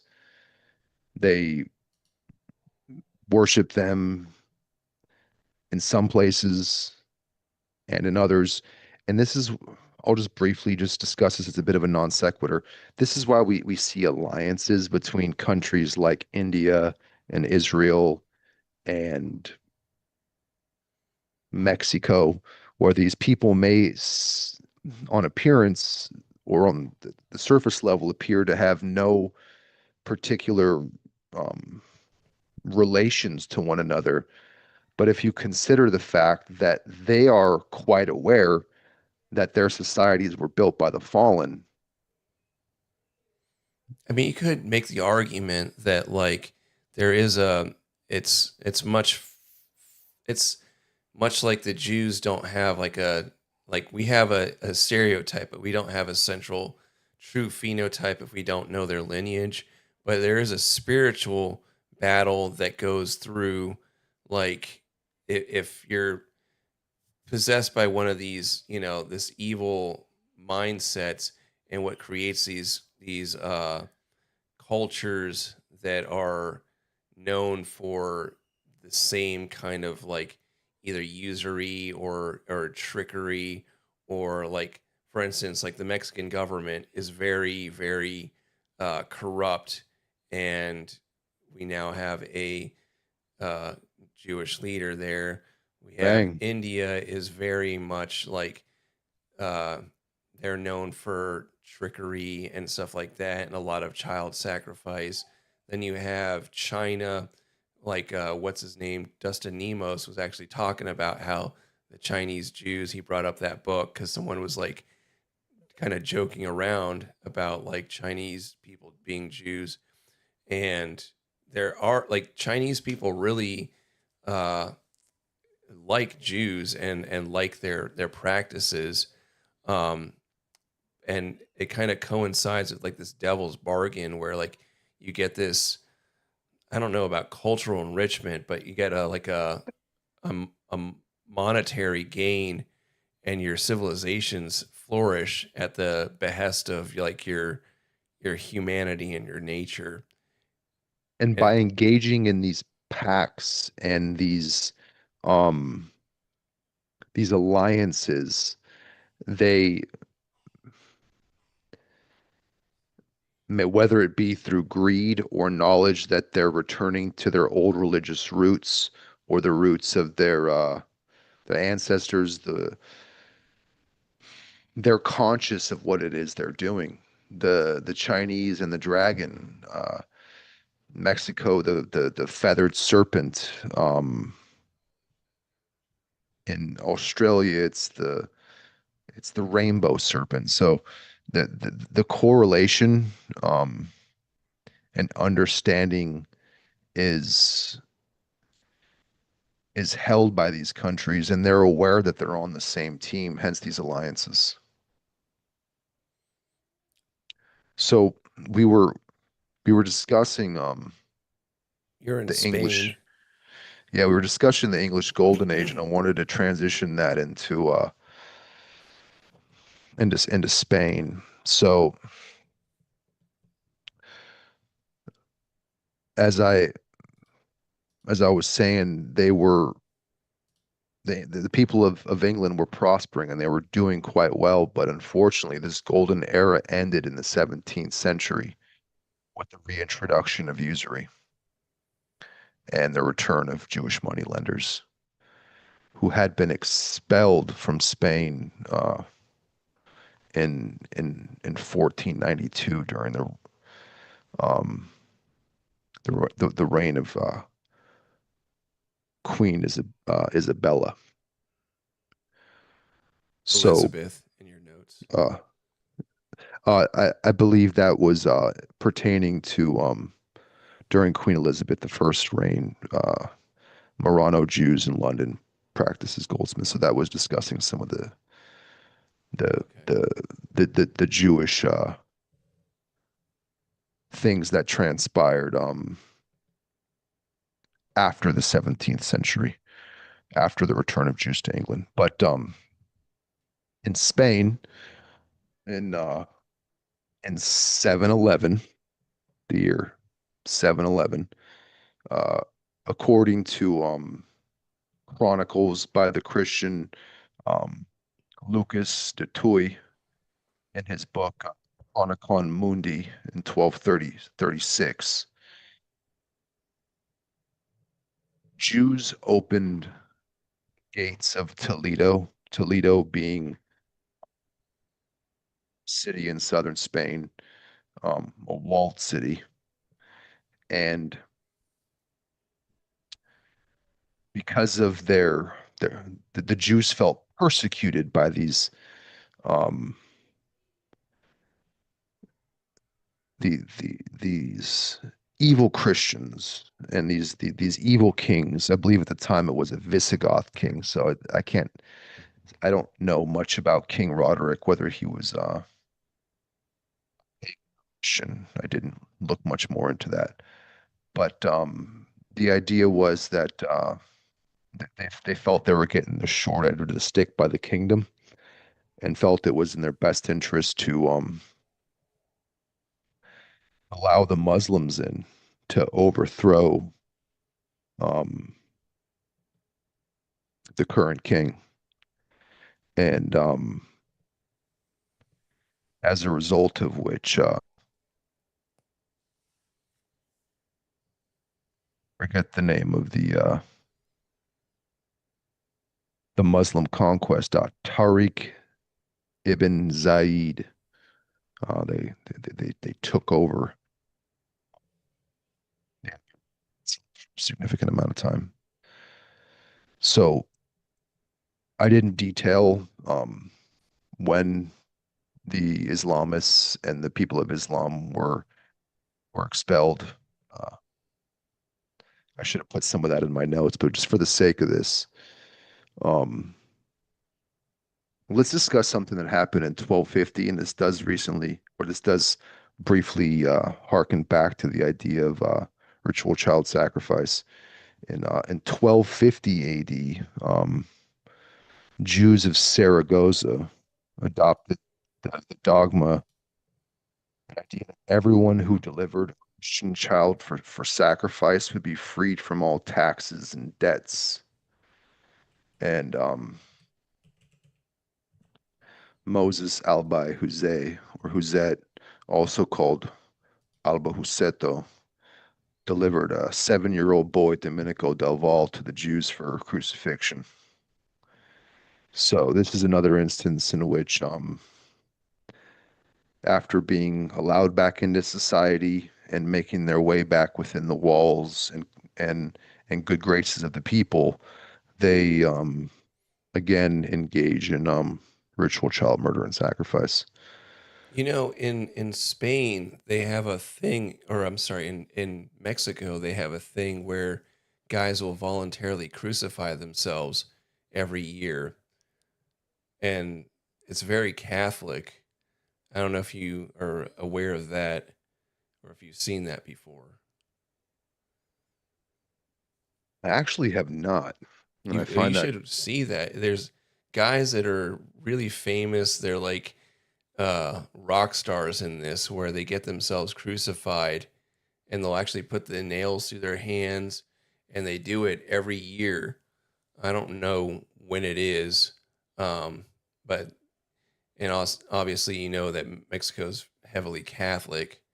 Mhm. Um, it's kind of interesting that you got a very Spanish civilization that's been brought Catholicism, and as we've talked about, it's kind of a little bit of a pagan roots, and the you know crucifixion is not something that I would really celebrate. yeah, that's a very interesting idea. The thought that um, I wouldn't want to say they're necessarily glorifying it, but they, for whatever reason, um, feel the need to partake of it, display it for all to see, and like as I forget the exact quote in the Bible, but the idea is you you do good works when the Lord, when no one's looking, so to be that guy that's going out there getting crucified, you put it well. He's almost doing it for rock star type veneration rather than for the purpose of glorifying God. And oddly enough, these people also sacrifice chickens through cockfighting. Ah, very interesting. And And then also the the bullfighting. bulls, yeah, they're sacrificing bulls as well. This is a very astute observation. I like that. It's interesting that we find those two practices, and can also be found in Spain, um, particularly bullfighting. And you know who else also there I meant to ask you is if you believe about those mummies being like it could either be somebody from our timeline, like our past century that was smuggling coke, or there's Cocaine been mummies in Egypt. cocaine mummies. Yeah. And See it'd be that, interesting, whether people were actually making the trip across the ocean like that. and this gets into the idea of the Phoenicians and the fact that Phoenicians, being a seafaring people who are conscious of the Americas, um, people believe that they were the ones responsible for the Copper Age because there's no extensive copper reserves found in Europe, at least at the scale to be attributed to the age of copper. And some people will have, you know, contentions by me saying this, but there's ideas that the Egyptians and the people of the Levant in this particular area were blonde hair and blue eyes. They were very much Caucasian, and that copper colored skin that they possessed was to prevent themselves from getting sunburned. So they placed um, a, a, a powder form of copper mixed with oil on their skin, or mixed with turned into a paste. Hence the use of the modern day sunscreen named Coppertone. So that could just be coincidence, but there is an idea that these individuals on these civilizations were traveling to the Americas and mining copper and bringing it back to particularly Egypt, You know what copper is also good for? conductor of electricity. Well, antiviral medicines. I wasn't aware of that. Um, I would not be surprised, being they were conscious of the ability to make tinctures, concoctions, and use of medicine through roots and plants, which was taught to them by the fallen angels. okay, I'll let you keep going. I didn't want to pull you No, off too a far from that. little non sequitur never hurts. So, in 1391, the beginning of problems for the Jews began occurring in Spain. The Spanish rulers, at the time, mind you, Spain isn't necessarily, uh, or the Iberian Peninsula isn't necessarily united as a whole. But Spanish rulers began recognizing the subversive threat of Jews and understanding what had transpired in England. I'm sure they had a certain degree of knowledge of history. And what they did was they banned Jews from their kingdom and required all Jews to convert to Christianity, uh, Catholicism, or be exiled. So this is the foundation of the idea that about 100 70 or 150 some odd years later, um, these conversos, or the sons of these conversos who were still practicing Judaism in secret, went on to found the order of the Jesuits in order to subvert and eventually take over and control the Catholic Church. So we're going to mention an individual who would later go on to become a influential member of the church in Spain. He's a gentleman who was born to a Jew by the name of Shlomo Halevi, a Jew who had converted to Catholicism just before 1391 and the anti-Jewish pogroms that would subsequently follow. He was originally a rabbi and quite a prominent Jewish scholar in the Jewish community. But what he did was he converted to Christianity, again, just before the 1391 mandates. And he went on to become the Bishop of Cartagena and later Burgos, leveraging his positions within the church. He exerted a large degree of influence. It should also be noted that his wife remained openly Jewish and never converted to Christianity, which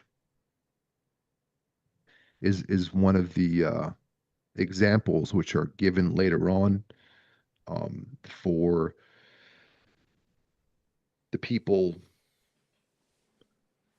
who were of true Spanish or Portuguese, depending on the region, descent, who held apprehensions toward the Jews who were conversos.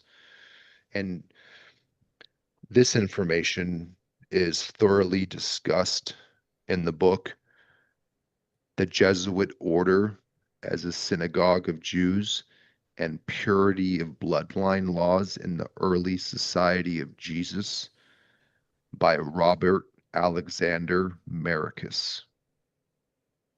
So, just for the sake of context, I think it's important to just discuss who Robert Alexander Maricus is and where some of this information was sourced.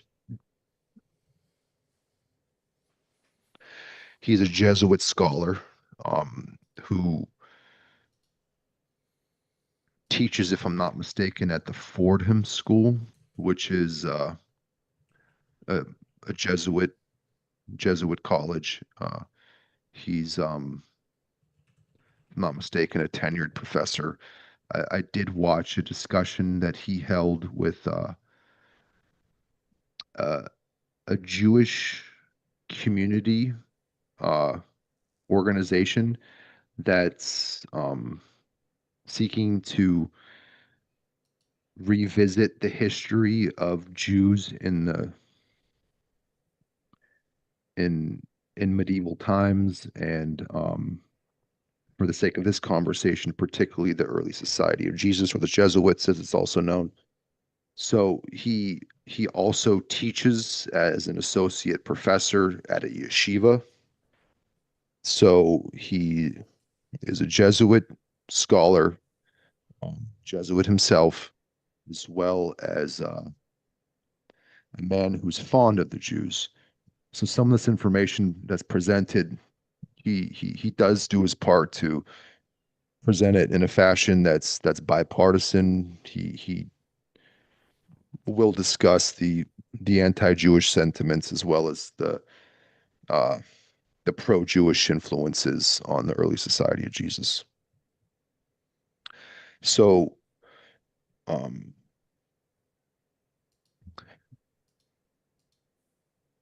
Cartagena had a son, Alonso de Cartagena, and he would go on to be quite influential in the Jesuit order. He was a learned scholar again. He had translated Cicero and another man from the classical schools of thought, Seneca, into Castilian, and his intellectual reputation um, was was quite known in the area. As a result of this, he gained um, positions of influence like his father. He went on to later write a book, Defensorium, and the purpose of that book was to present a case which would um, paint Jews in a positive light Do you because have any opinion on Cicero? I'm actually not quite familiar with his body of work. I know the name. I know he was, if I'm not mistaken, of the Greek um, schools of thought. He he But um he documented a lot of what happened with Caesar, and so a lot of people, so he was in Rome then? yeah, Not he was and okay. So he wasn't necessarily Greek. he documented a lot about what happened with Caesar and the fall of it, and basically he was like a lot of people take his accounts for what happened. So my opinion of Cicero was not positive when I first heard about him because I was reading a book by Michael Parenti about Caesar, and uh, basically he was kind of a propagandist. But then now what I'm hearing today, and it's a lot of like Catholic circles and right wingers really celebrate Cicero. And I'm wondering if this Cartagena guy is through his positive, like he could have positively uh, portrayed Cicero in his 100%. translations. And I'm You would wondering, think so. As a Jew, he would do that. I mean, I don't want to cast aspersions, but as you view the man, he was quite dubious and was a propagandist. It would make sense that a converso and a fake Catholic would translate the work of Cicero, but frame it in a manner that painted him in a positive light to the people. 100%. Um, so you're one of the talking, things, okay. no, you're good. One of the things he had said, Alonso de Cartagena, is that the notions of Jews as a chosen people was a misinterpretation because he's trying to not give them too much credit so they don't catch too much heat, so to speak, in my opinion. And he says God's law distinguished people not only by circumcision but by moral conduct. So he's saying it's not just about if you're snipped or not. Um, your moral conduct is what matters. So he ignores the instance in 1250 AD, which he was probably more than aware of Jews adopting the practice of um, taking a child and sacrificing it to be freed from taxes and debts. It sounds as though he was quite subversive in in his actions. So in 1492, um, King Ferdinand and I believe his wife is Isabella, ruling Castile and Aragon, issued the Alhambra decree. and he expelled all unconverted Jews from Spain. This idea was debated for years, and it faced a certain degree of resistance from Ferdinand because it said he was swayed by generous bribes from prosperous unconverted Jews. Um,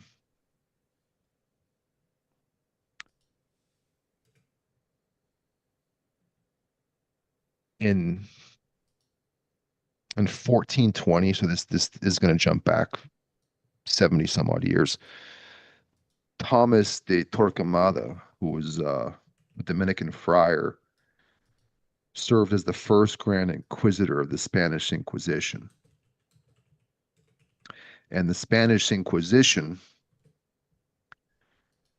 one of their purposes, along with converting people to Christianity, to acting as agents spreading Catholicism, was to investigate the sincerity of converso conversions, realizing that they did present a potential threat to the kingdom, as noted is what transpired in the Book of Esther between Esther and Haman. So at this point, Thomas de Torquemada he's quite old. He's 72 years old, and he was aware that the king was apprehensive. He had caught wind that the king had been receiving payments in order to postpone or kick the can down the road, so to speak, regarding expelling the Jews. And he managed to gain an opportunity to speak with the king in court, and in a display that's well documented, he, in front of the king and his people and the nobles, he threw 30 pieces of silver. No, sorry, he threw a cross at his feet and said, Christ was betrayed for 30 pieces of silver. Would you betray him just because the reward is higher? And some people say this particular moment was kind of the straw that broke the camel's back, because the king had no choice but to move, because otherwise he would have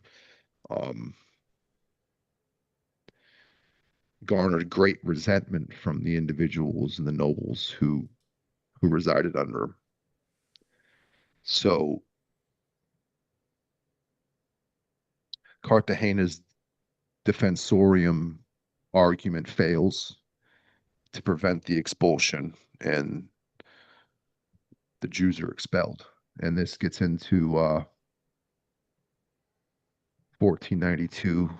Christopher Columbus sailed the ocean blue, as you previously stated, and he was aware of the Americas. He knew where he was going, and this gets into the idea that Jews, having relation to the Phoenicians, being from the Levant, were aware of the Americas.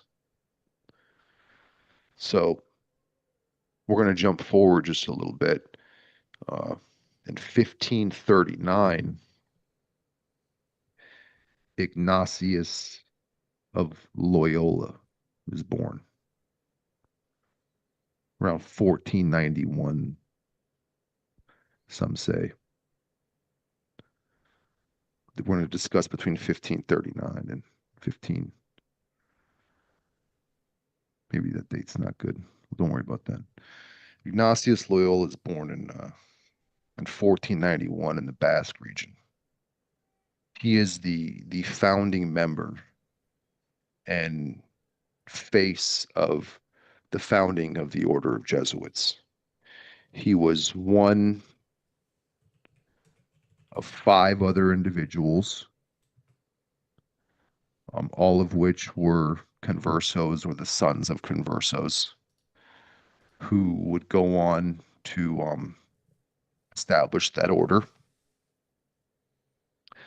Some say it's debated, and it's debatable.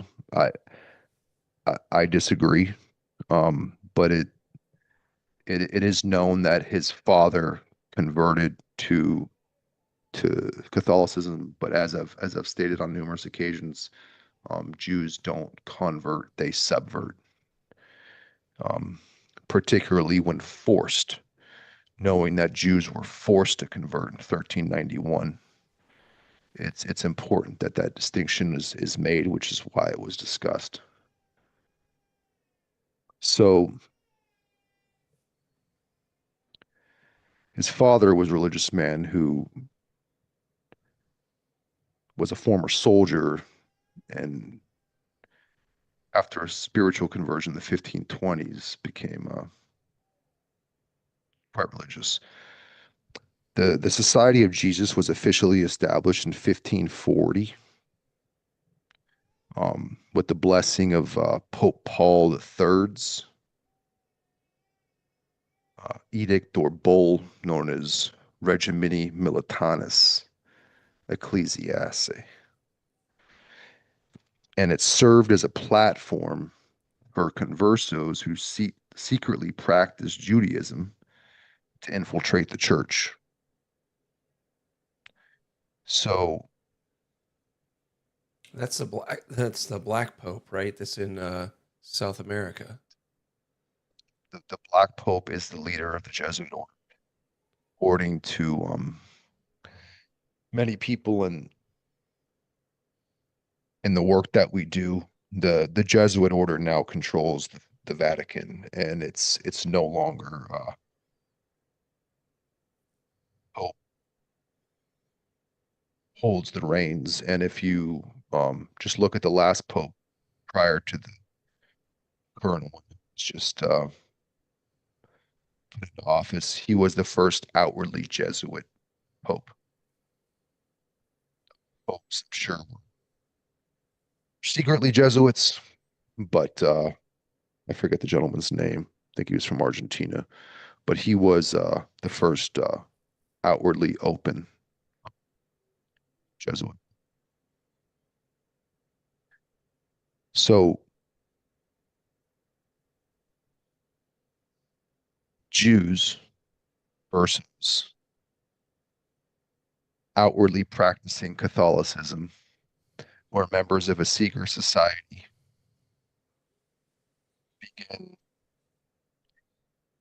finding themselves in quite influential positions within the church. Another key converso figure included Diego Lainez, who was born around 1512 in Castile. He was a theologian and a very close companion of Loyola. There's Juan Alfonso de Boulogne, born around 1517, who served as Loyola's secretary. I beg your pardon. So both Lainez and Polanco were Jews, acting as conversos, and became a part of the core of what established the Order of the Jesuits. So between 1558 and 1565, Lainez served as the second superior general of the Jesuit order, succeeding Loyola. Okay. And his leadership was marked and highlighted by contributions that he made to the Council of Trent. The Council of Trent was a meeting that was held in the city of Trent to discuss, if I'm not mistaken, uh, certain edicts, principles, and practices which would become canon in the Catholic Church. Um, I'm not sure exactly what year it was implemented that the priesthood weren't allowed to take wives, but it could have transpired at the Council of Trent. Um, that being a major distinction between all the other um, Christian churches. Catholicism is the only Christian faith which does not permit its priesthood to take wives. So that's where that started. I I can't say 100%. I didn't write that down in my notes, but I do believe many other um, ideas and frameworks for the church were set into place at this time. Is this And keep also in when they mind started with the castratos?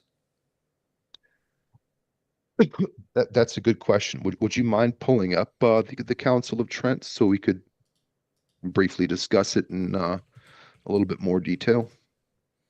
I Okay. didn't find it was necessarily pertinent to what I was hoping to get into, but I think just for the sake of this, I think it is necessary, being Linez's influence as the superior general of the Jesuit order and his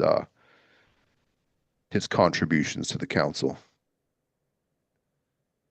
Okay. So Council of Trent. Let me look at it.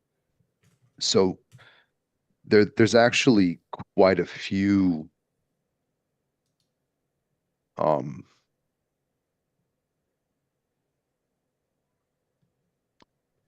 times later on where the Jesuits and these Hold on. conversos. Go ahead. So there is a thing in 1857. Pope Pius 1X. Is that the Ninth. 15th? 9th? Okay. Um, that following the spirit of Council of Trent's decree on avoiding lasciviousness, ordered that hundreds of male statues in the Vatican be castrated by removing their genitalia, is known as the Great Castration.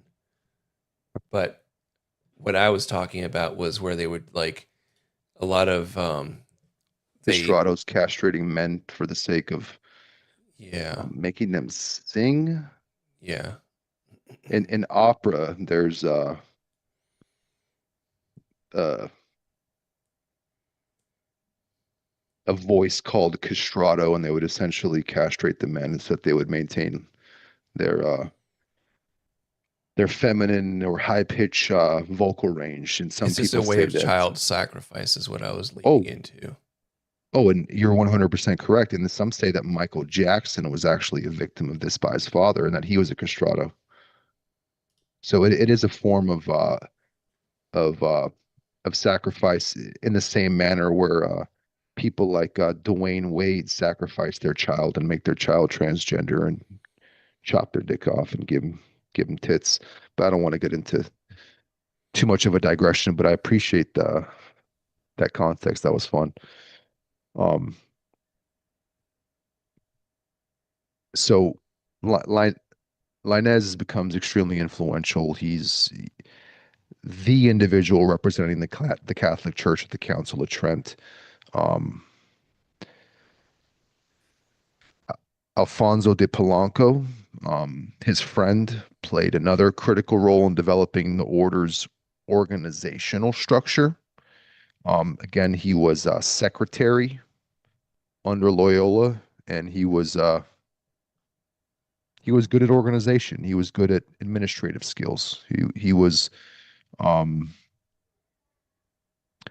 astute in that regard. So he will go on to develop what we see in terms of placing certain people of influence into positions of respective power. For instance, Why be the mayor of a city when you can be the treasurer? The treasurer is the one that writes the checks and pulls the purse strings. The mayor just is a figurehead and a talking head and more of a stooge and a clown. Someone who's supposed to look pretty and talk well. But the individuals with power are the people with the purse strings. So you'll often see that being the case, where they move from one position to the next based on their understanding of where they can have the most influence and impact on the structure of the society. So there's another converso by the name of Sistine Madonna, and Pedro Ribadeneyra, born around 1527, who was a prolific writer and preacher, and Geronimo Nadal, born around 1507, key missionary and organizers of the church that held influential positions, advancing the Jewish agenda within the church. By 1573, anti-converso sentiment grew within the order as Christians began recognizing what was transpiring around them with conversos gaining quite influential seats of position. And Everard Mercurian, the new superior general, began reducing converso influence by implementing what became purity of blood laws known as limpieza de sangre. So like clean blood laws, more or less, if you were to translate that.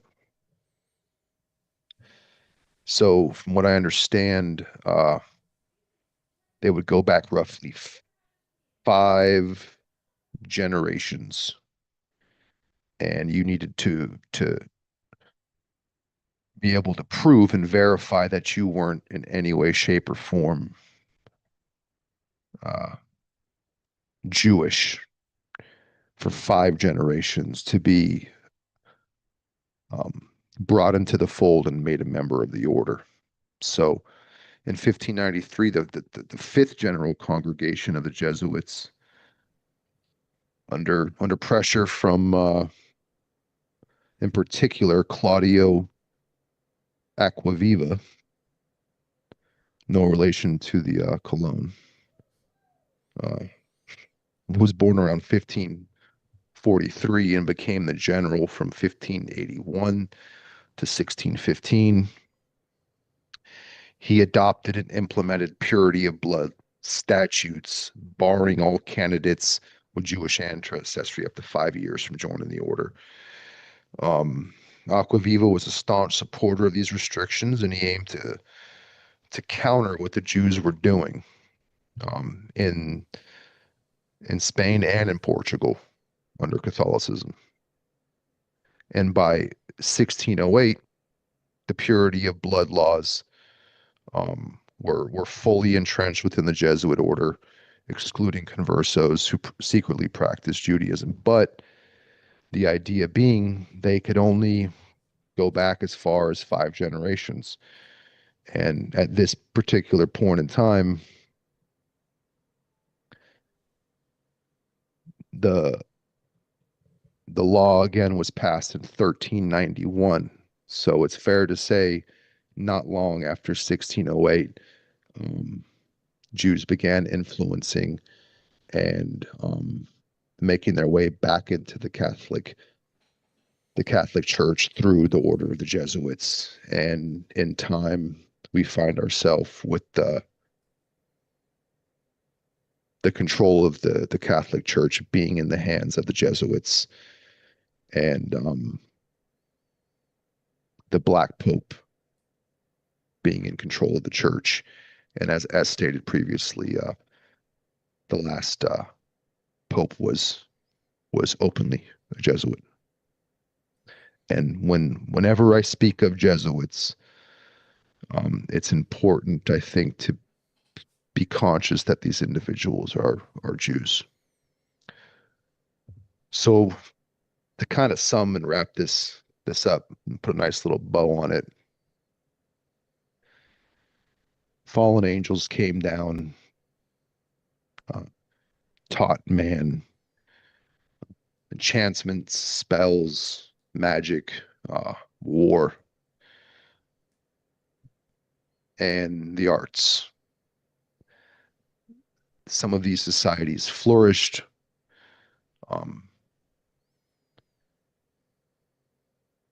Jews made their way to these places or had the help of these kings and queens through intermarrying or buying their way into the families, and within time subverted and controlled these empires. Whether it was through seduction like Esther, purchasing power in England, paying to help a king build up his army to overthrow a particular foe, or through religious subversion and infiltration. Jews have made their way around from one country to the next after expulsion for engaging in ritual child sacrifice and usury. And this sums up this particular portion, which I wanted to cover today, being Spain, England, ritual child sacrifice, and the story of Esther and Haman. And in the next installment, we'll be going over Zionism, its creation and its modern iteration, the Federal Reserve, a little bit of the Kalergi plan, and modern Jewry. And I just want to say thank you as always for having me, buddy. I have a couple questions since Please. you were able to get through it all. So going back to that Council of Trent, in 1563, the Council of Trent decreed that religious images should avoid all lasciviousness and that figures should not be painted or adorned in a way that would excite lust. Following this ruling, the use of fig leaves to cover nudity in religious art, inspired by the story of Adam and Eve, became widespread practice. It's kind of funny that Adam and Eve, the whole point of them not knowing their their nakedness, that was the whole point, and then going and outwardly putting a fig leaf on them is kind of ironic to that. And it was done during that Council of Trent that you talked about. And what was the other thing that I was going to say about that? When were the men not allowed to marry anymore? When did that come about? Could you take a quick little peek at that? Because that's something that, if I can't remember off the top of my head, it might have been around 10 something, 1091. Maybe I'm wrong. Would that be popes or priests? That's a good question. Okay. I believe when it was implemented, it. Okay, so this was in the Western Church. The requirement for Catholic priests to be celibate became mandatory with the Second Lateran Council in 1139. While married men could be ordained before this time, the council decreed that once ordained, a priest could not marry. This rule was reconfirmed centuries later at the Council of Trent in 1563. So it was officially made hard doctrine and discussed in depth at the Council of Trent. So I was slightly correct. And it was first implemented saying that men who were married could join the clergy, but you couldn't get married subsequent to joining the clergy. And So the other thing I wanted to bring up about that also is this um, this avoid lasciviousness and like the um, kind of what was it? Let's see, um, the idea of like not masturbating or whatever that like I would assume kind of played into that um, would also it came into play again in America. Do you know the story of Kellogg, like Kellogg Kellogg's cereal? making cereal to stop people from masturbating. Yeah. And well, his He was he was Seventh-day Adventist, I believe. he was pushing circumcision. That's Mm. why that's why people in America circumcise because he pushed that so much and he was trying to get them to not masturbate. Sounds very much like he was um, a Rockefeller brother and of a certain school of thought because for him to be pushing these ideas, it sounds like he was a follower of good old Schofield Bible and some of the things that it includes because God asks us to be fruitful and multiply, and obviously you're not supposed to lust after your neighbor or um, partake in sexual acts solely for the purpose of pleasure according to the Bible, or take a sleep with an individual before marriage. But there was good reason for this, and this was to ensure that you were um, choosing a woman of sound stock and sound mind. So uh, Kellogg, I would think, was very much an individual who was from uh, He had a lot of connections. He apparently liked to. He was a Arabian horse breeder and had a lot of interaction with Arabs due to that. It'd be interesting to find to out go, if mm, where he came up with these particular thoughts because um, many Christian, even Catholic countries do not circumcise, from what I understand. I don't think Mexicans do. And they're Catholic. I don't think they circumcise. yeah. Eastern Orthodox.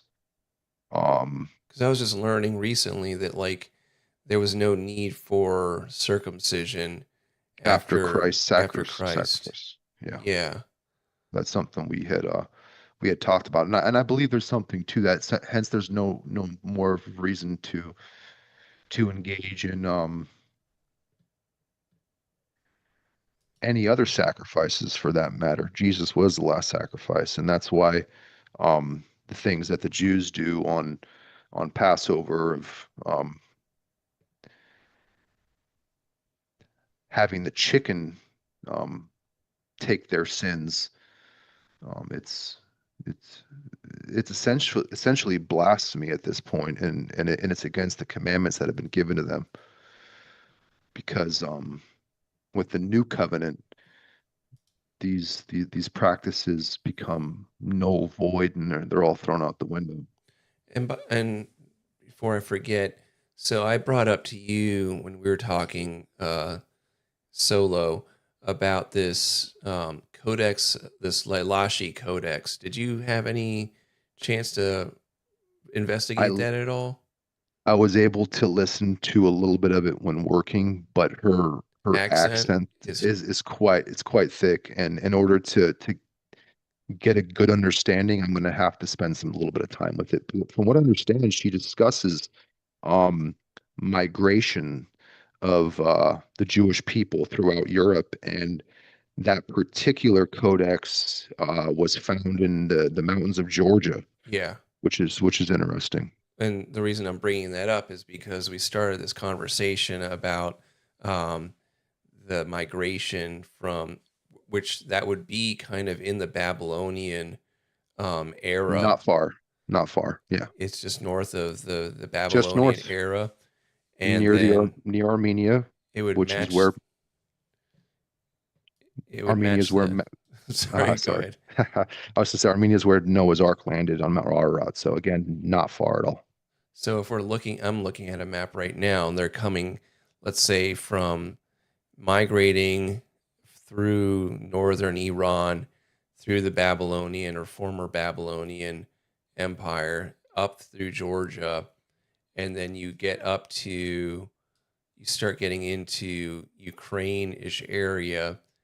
And isn't that about where the Khazarians were? 100%. Okay, so then you've got the So Khazarians, and then they start moving, and then you've got when did the Germanic tribes were already there, or I believe that the Germanic tribes are of the lost 10 tribes that were the ones who were taken into captivity in Assyria, and I believe it was 700 something BC, and they were then scattered. And then the second so these are the true Jews, you're saying, or correct, okay, so the correct. true I Jews do were of the Germanic tribes. I'm of that belief. Okay, There's some people who would call that white supremacy, to say that the Celts and the Visigoths and the Huns um, were of the 10 lost tribes. But I did think so did evidence. those tribes practice what we know as what we're talking about with the sacrificial things, or was they, or So that's the false ones? at this particular time, they hadn't yet came in contact with Christianity. I would say so. They were still engaging in paganism because they had been spending time in Assyria, and then they were scattered. So they may had prophecies and knowledge based on the fact that they would have had the Old Testament, and the Old Testament foretells of the Messiah and that Jesus would return, but they don't really know what his name is, so to speak. So that's where you get like the idea of Beowulf being Yes. very, very similar to Jesus in the manner that you described him.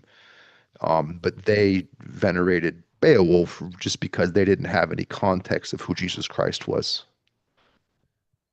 and and so it's interesting. So if I'm looking at this map and I'm watching them go into what is the United Kingdom now, and it would kind of explain, I don't know what the if we're looking at the true, if them being the true Jews, and then them being, as you described, the Aryans, um and then that would lead people to possibly believe that the Vikings, or uh I, I guess barbarians and Vikings are different.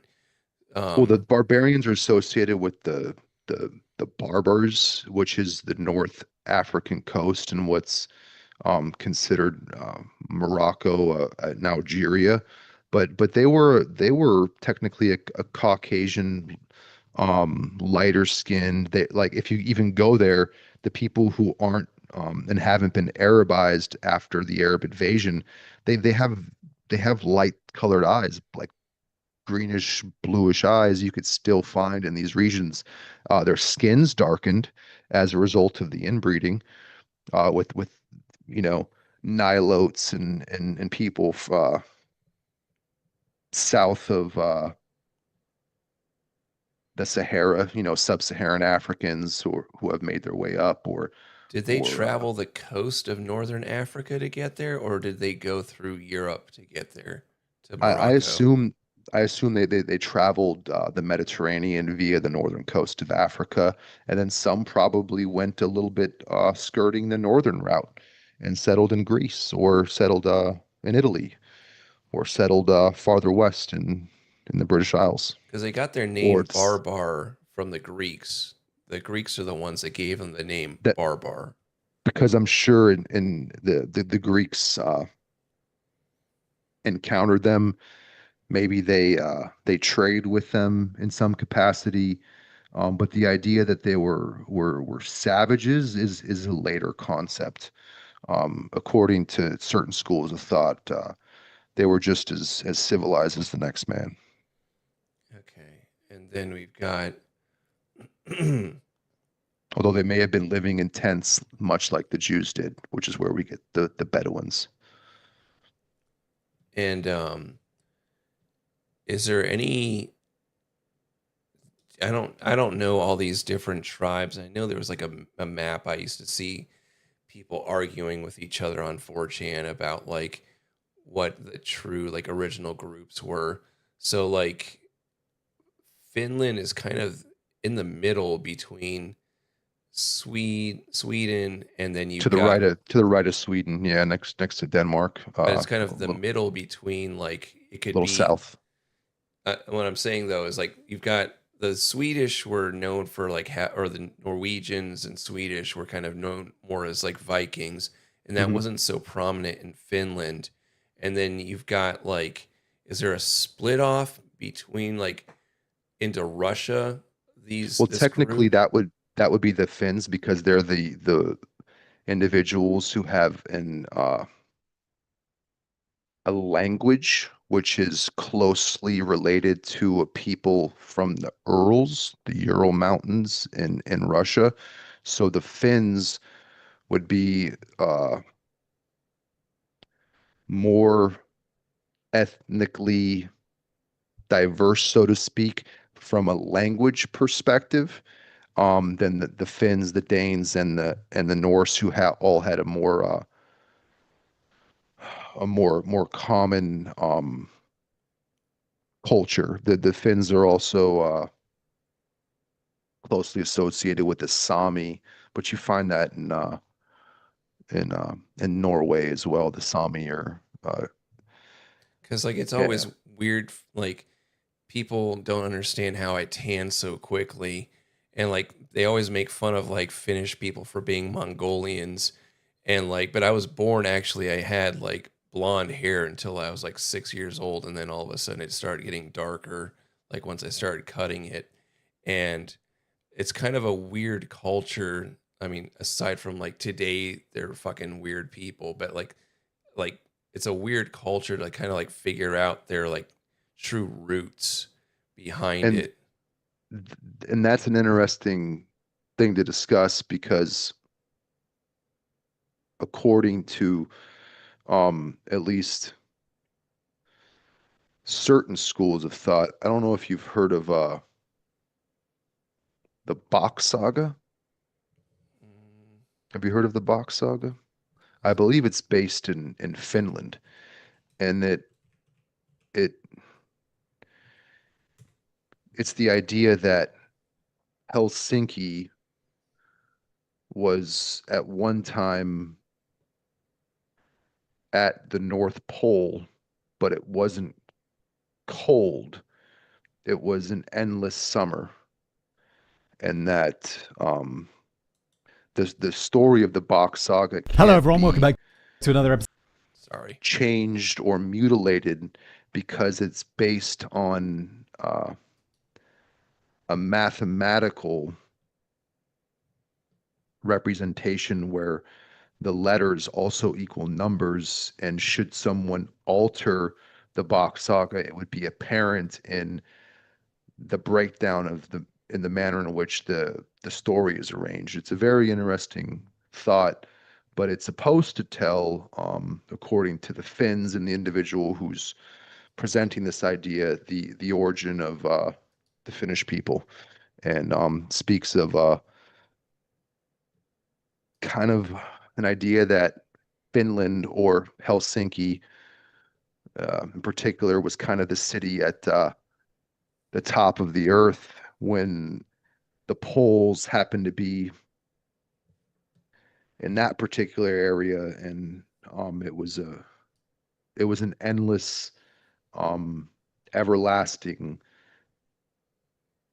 sun that never went down, almost like the Garden of Eden, so to speak. I'll definitely have to check that in because that is cool. Um, Slav wanted to ask in the chat. He said, "Do we have any thoughts on the whole Idaho situation and being anniversary of the Aryan Inferno?" I don't know anything about the Aryan Inferno. The sheriff was trained by Mossad and Shin Bet. Um, Oh, shit. I will We'll have say to look into though, that. if you recall, actually, you may have not been there for this, Slav, but that Jinza group that I've been talking about, they're the ones that organize those trips for the sheriffs and these military, these not military, I guess military and SWAT teams and local police departments, mainly of large towns and cities, get taken over there by Jinza. That's JINSA. Let me fucking remember what that I stands wasn't aware for. that it was Jinsa that was organizing that. Yeah, because remember in the YouTube page, when I had brought it up and I had the guy, Jewish International Security of America or something along those yeah, lines. which is such an odd name to have for a group. It's like, why is why are Jewish people for the national security of America? But they were talking, I think, in their introductory video about how, and that Michael Makovsky guy that I've been honing on, Mhm. that was responsible partly for the Iraq War, that that he was touting about how they are the ones that make these trips. Yeah, I believe it is when you go into their page for the Jinza thing, on like their first like introductory, like on their page, that video, they start saying like describing who they are and what they do and how they like try to like bring like what is it, like cultural relations between Jews and like getting people to understand like the greatness of Judaism and all that, you know what I mean? Like Mhm. that's what they were doing in that. Um, but no, I don't know. I only saw just a little bit about that they had a sniper situation in Idaho. I barely saw that before the stream started. Ruby Ridge was Idaho, no? Was it? I thought Ruby Was that Ridge. Montana? I thought Ruby Ridge was in Washington. Where was Ruby Ridge? Well, we do know that Mossad is Oh, it was Idaho. Yes, you're right. Mossad is training NYPD, the people behind the No Kings movement, aside from the Waltons, is a Jewish couple who are outwardly communists, and they owned a company called Indivisible prior to this No Kings protests. They are again responsible for organizing paid protesters and civil unrest, um, and they're communists, and they're taking money from the Waltons, old families that probably go back to God knows where, Babylon and Syria, or Jews in Levant, and they pop up from time to time and say, "Oh, this person just got really rich because their grandpapa was a smart man."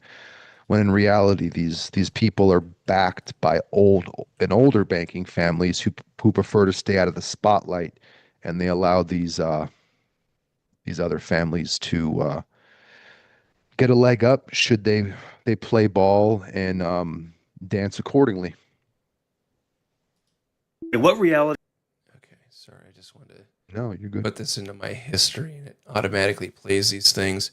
But it is too much of this stuff is just too coincidental when they do all this stuff. Like Janet Reno, I believe, was involved in Waco and Ruby Ridge, and that fucking, what was it?